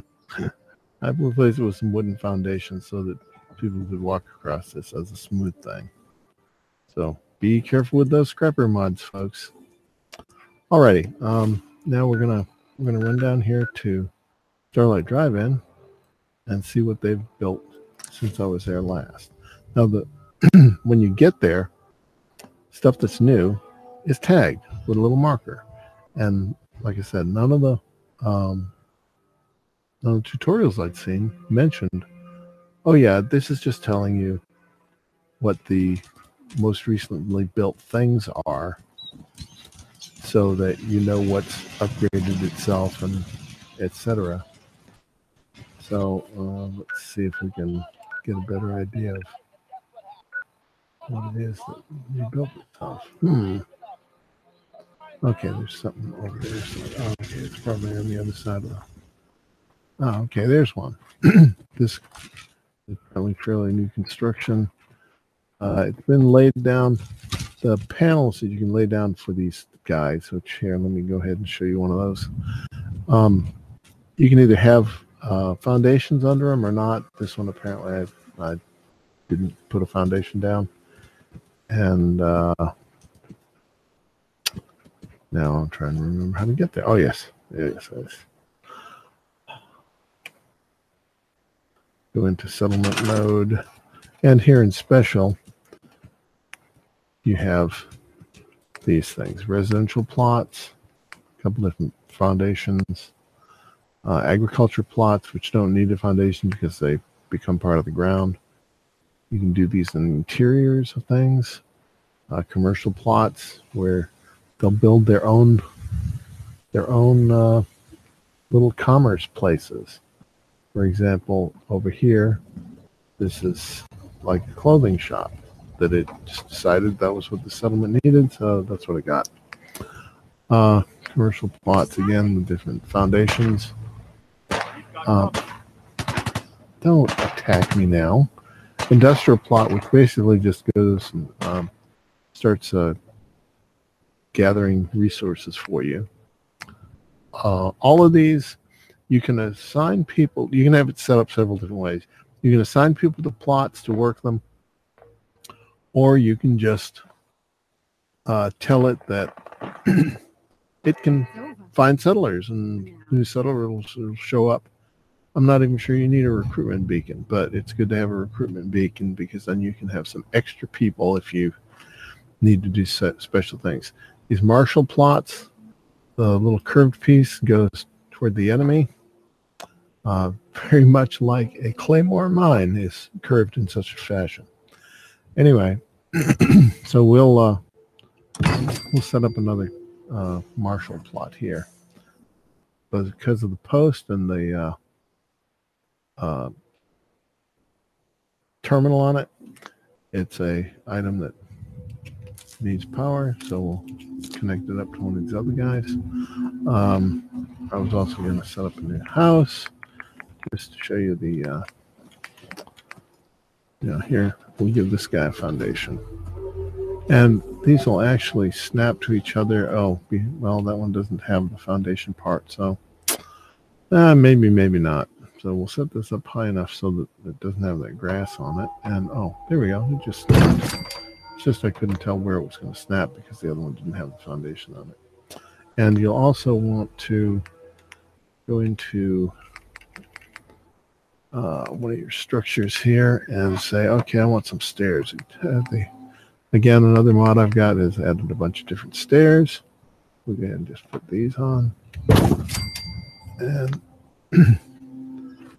as you can see, it's starting to develop itself already. So that's just a quick intro to some of the mods I'm running. Sim Settlements is amazing. It takes a little getting used to, but I've been really happy with it. So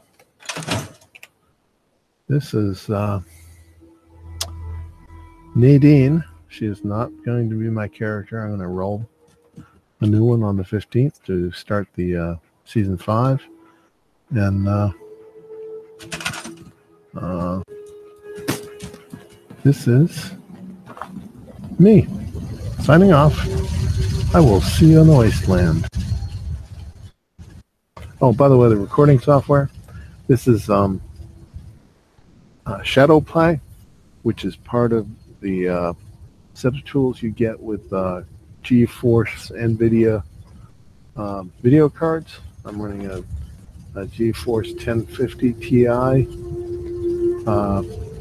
and just ask questions somewhere, wherever. You can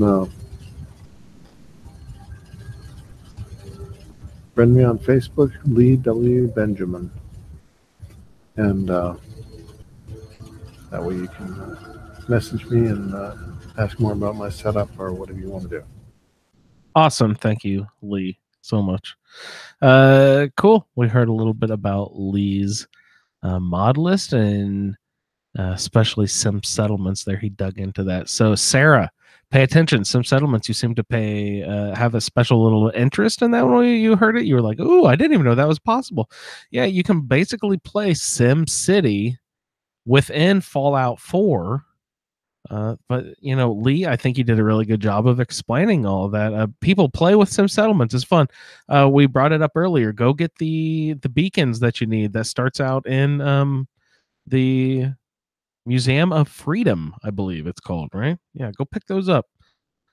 Again, Lee, thank you so much for your submission there. Watch out for the scrapper mods, like he said. I'm using one. So far, I haven't pulled up any ground that made me fall through the earth or anything. So that's good. So yeah, Lee. Look him up on Facebook, like he said. But I'm going to put in a plug for his YouTube page. If you would like to look up Lee, I found he's got like 5 or 6 videos going up. He'll be doing a lot more for this season. Search Lee W. Benjamin, or you can go to youtube.com/user/Koloth57. Koloth is KOLOTH 57. User/Koloth57 YouTube. All right, Lee, thanks so much for that. I do have a couple more thoughts I'd like to get into on the show before we sign off for the evening here. Philip has a Facebook post that we'd like to check into. Thank you, Philip. Meet Mona Ash, my Fallout Feed Roundtable Season 5 bobblehead character. She started out as Mona Bash, a melee min-max 10-10 strength endurance character following Ray and Andrew's discussion of the same before Season 5. I've used console commands to change her stats to match my random character generator role. Mona is a woman tormented by her past. A year before the war, she spent a torrid weekend away from Nate in New Orleans with an old law school boyfriend, a Cajun by the name of Luke Eifer. Nate, bless his soul, never guessed that his son Sean was another man's baby, despite their very different appearance. Mona didn't marry Nate for his brain, after all. The bombs fell before Mona could confess her lie, and Nate's death at the hands of Kellogg has sealed Mona's guilty fate. She hates the weakness intrinsic in her own humanity. She hates humans for the bombs, for the confession she could never make. So she will likely join the Institute if she finds it. The idea of a new kind of perfect humanity would appeal to her. The Brotherhood of Steel and the Railroad will not stop her. But will meeting Sean ultimately change her mind? Will the DNA coding embedded in the 20 bobbleheads allow her to create a 4th generation synth, the perfect human replacement? Hey, that's awesome, Philip. Thank you for your submission. That's really cool. Yeah, keep it up. Coming in all season long. I just happened to see that on Facebook, but if you want to make sure I see that sort of thing, please send us an email at thefalloutfeed@gmail.com. And all of you guys who send in these awesome feedback, all your audio feedback, some of you sent in screen caps of like your Pip-Boy with your specials, or just like if you set up a spreadsheet and you send a screen cap of that, please post your character name, all of your pictures that you sent me in the email. Go ahead and post that stuff in the Facebook group and on Twitter. If you're a Twitter person, that's fine. We've got a little bit of Twitter action going on over there at the Fallout Feed over on Twitter, or in the Facebook group. Search, I don't know, askyrimaddictpodcast and the Fallout Feed is what you search for, I think, or it's facebook.com/group/askyrimaddictpodcast, maybe. I don't know. Find us there, guys. You know where to find us. Anyway, great Facebook post there, Philip. Thank you so much. Sean, Steve, all you guys who sent me your pictures, your stats, post those on social media so everyone can see all that stuff, please. Aaron, thank you for hopping into the awesome group of people who are in the YouTube chat tonight. That was also Sean and Wendy. Thanks, guys, for hanging out. But Aaron, Ray, I don't know, does Ray listen back to these? Ray, do you listen to your own podcast? I don't know if you do or not. But Ray, Aaron needs a good example of a Twitch video. I don't know if he's done much twitching, and he's going to get the Perception bobblehead. I don't know if he's actually recorded it or not yet. But he was asking me for some advice, and I was like, I don't know, dude, go watch Victor's Twitch streams or something. I don't have a good example. I don't know what I'm doing either. So I gave him like a little, just talk about your character while you're walking down there, and then while you're going through the quest itself, they're going through the actual building. Go ahead and talk about the hardships of using your assigned things. Like if you're not used to using melee, talk about why it's like sucks having to use melee. Or I was just talking about that sort of stuff. And talk about your character role on the way down. Get your bobblehead. Talk about how the bobblehead's gonna enhance your game or change it or whatever. So, Aaron, you can't go wrong. And thank you for hanging out in the chat tonight. Your podcast is amazing. Mind Fog. Everyone, please go check that out. And thank you so much for hopping on and doing a bobblehead fetch for us. He's actually going to be on an episode of the podcast. I don't know. Is that next week? Aaron, are you on the first? I think Michael's on the. I don't know. I think Aaron, you're going to be on the podcast sometime. I think, right? I don't remember if we set that up or not. Anyway, we're going to get you on sometime. Thank you, everyone in the chat. I was thinking of something that I'm going to call the fairness scale. Now, when we got our special roles, we were saying that we programmed the Pip-Boy generator so that your perk would never be more than 2 levels above your highest assigned perk level for a given special stat, right?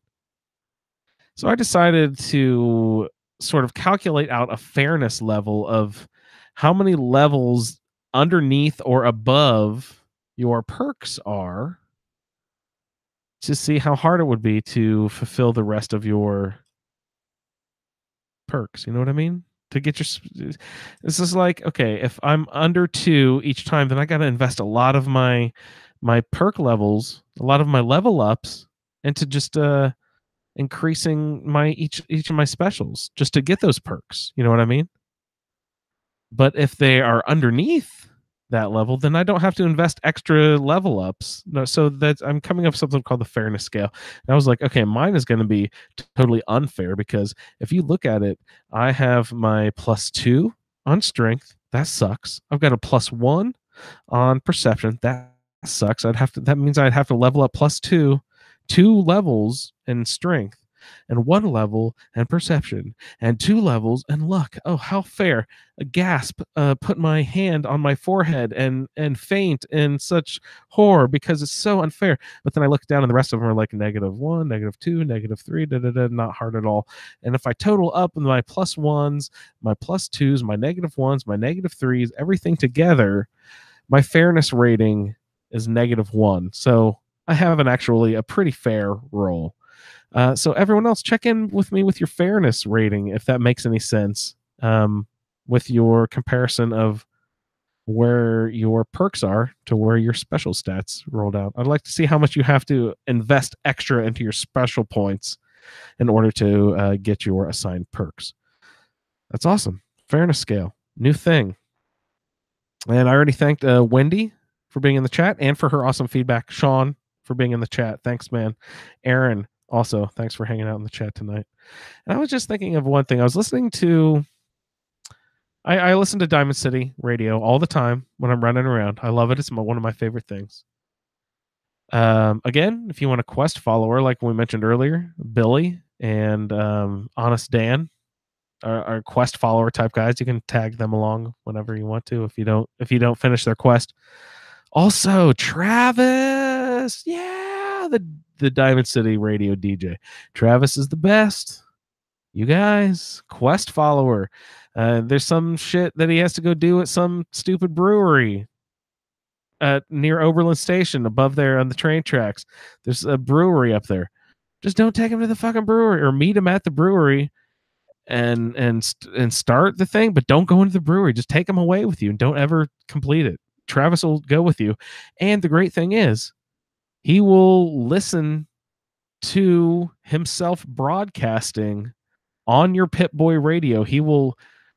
It's like the game doesn't know that he is with you, and he is still broadcasting from his fancy little trailer, shall we say, in Diamond City. It's like the game doesn't know that he's with you. So he's broadcasting, but he's standing by your side. It's really cool. So go get Travis. What are we doing here? So, okay. I was talking about my Pip-Boy radio, Diamond City Radio, right? Okay, go get Travis. But what I was bringing up is McCready was my assigned lover, right? Yeah, my love interest. Not my follower. Dogmeat is my follower, but I'm going to court McCready, shall we say, for as long as it takes me to get his lover's embrace, and then I'm going to abandon him and start taking Dogmeat out as my follower, and then I will, like Ray said, that I will, get McCready up to a certain level, and then he and I will split off to a different settlement where I can actually do all of my real weapon and armor improvement, but I will do all of my sim settlement stuff at the outpost of Munja. But I can't live there because there is no weapons or armor improvement. That's absolutely ridiculous. So McCready was my assigned love interest. So I've got him right now, but because of the mod I started with, the alt and start mod, started near the railroad at the old church place. And so I was over there already. So I was like, well, let's just go down to Good Neighbor. It's right there, stone's throw away from the church. And we'll pick up McCready, but it took me a while to get the 250 caps. I actually had to go out and run around and do some stuff and get some caps to come back to get McCready to follow me. And did I talk him down? Did I have to get? It's not like 500 or something, right? It's only 250, and I think I talked him down to 200 or anything. But which is a surprise because I have 0 charisma. But anyway, sorry, I got him to follow me, and since I was over there, but we have McCready with me, Outpost of Munja. I hate it, guys. You go to Good Neighbor, right? I have to unlock McCready. He's with me. I need him. And I hate to admit it because I love the Diamond City Radio. Like I said, Travis, right? But seriously, come the fuck on. I hate that when you go to Good Neighbor, it unlocks new songs that they add to Diamond City Radio that aren't there before. They add, I swear this is how they do it, because I just had a character that's playing a little bit before and between Roundtable seasons that never made it over to Good Neighbor, and I never heard any of these like 3 songs at all. But you go into Good Neighbor, and it if you go down and talk to the lounge singer character. I'm sorry, Victor, I forget her name. I know you're gonna skewer me for that. Not Victoria. Ugh, I'm sorry. Voiced by Wonder Woman, right? Am I an idiot? Linda Carter? Didn't she voice the lounge singer lady? Isn't she a professional jazz singer too? Sorry. Anyway, it unlocks 3 songs that Linda Carter, jazz singer, Wonder Woman sings. And I don't like them. I'm sorry. She's a lovely voice and they're fine songs. But I have a problem with things being legitimate vintage versus trying to sound or look vintage. You know what I mean? Like those songs, a lot of those songs on the soundtrack, those are real songs. Like when I first played Fallout, I was like, these songs are too cute. There's no way that these are actual songs. But then you look them up and like, no, those are actually songs. Those are songs that existed. They were on the radio in the 40s and 50s. Like my mom, when I was a little girl, was like sock hops listening to Uranium Fever. You know what I mean? Those songs are awesome. I love Diamond City Radio. Anyway, take Travis with you because it's fun to listen to hear him broadcast while he's with you. Diamond City Radio. Awesome stuff. But why do they unlock the songs and put Wonder Woman jazz singing Wonder Woman songs? I don't need that. I don't like the songs. They're fine songs. Maybe they are real songs. They probably are, guys. You know what I mean? They're probably real songs, and Wonder Woman just sang them in their new recordings or something. Someone's going to prove me wrong. These are probably actually real songs recorded back in the 40s and 50s that they used for the song, and Andrew's just being wrong and stupid right now. That very well could be the case. And if it is, I severely apologize for that stupid ski, like long-winded, ugh. Sorry, guys. Good Neighbor Radio. Take away Good Neighbor 3-song radio. Get me back to my Diamond City Radio edited, please. With Travis in tow. Let's talk about mod swap on my guns. Someone teach me how to do this because I will take my mods. I will take my guns. I'll be like, ooh, I have a loaded blah, blah, blah, blah, blah, blah, blah here gun. It has all these mods on it. I'm going to take them off and I want to put them on this other gun that I have, but I can't do that. I don't understand what I'm doing. Someone please teach me how to do that. Anyway, thank you guys so much for tuning in to this edition of the Fallout feed. Thank you so much to Colin, Jeremy, Leon, Sean, Steve, Lee, and Pat for your wonderful audio feedback.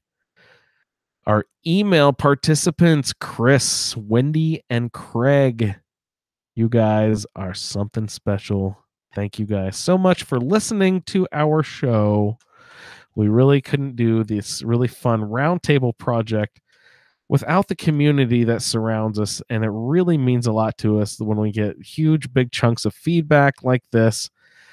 And it's just overwhelming, all the fun that we have with everyone in the community.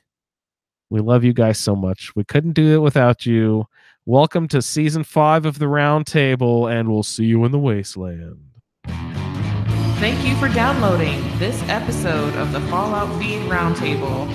If you are interested in doing a play-along character with us, the show can be contacted by emailing falloutroundtable@gmail.com.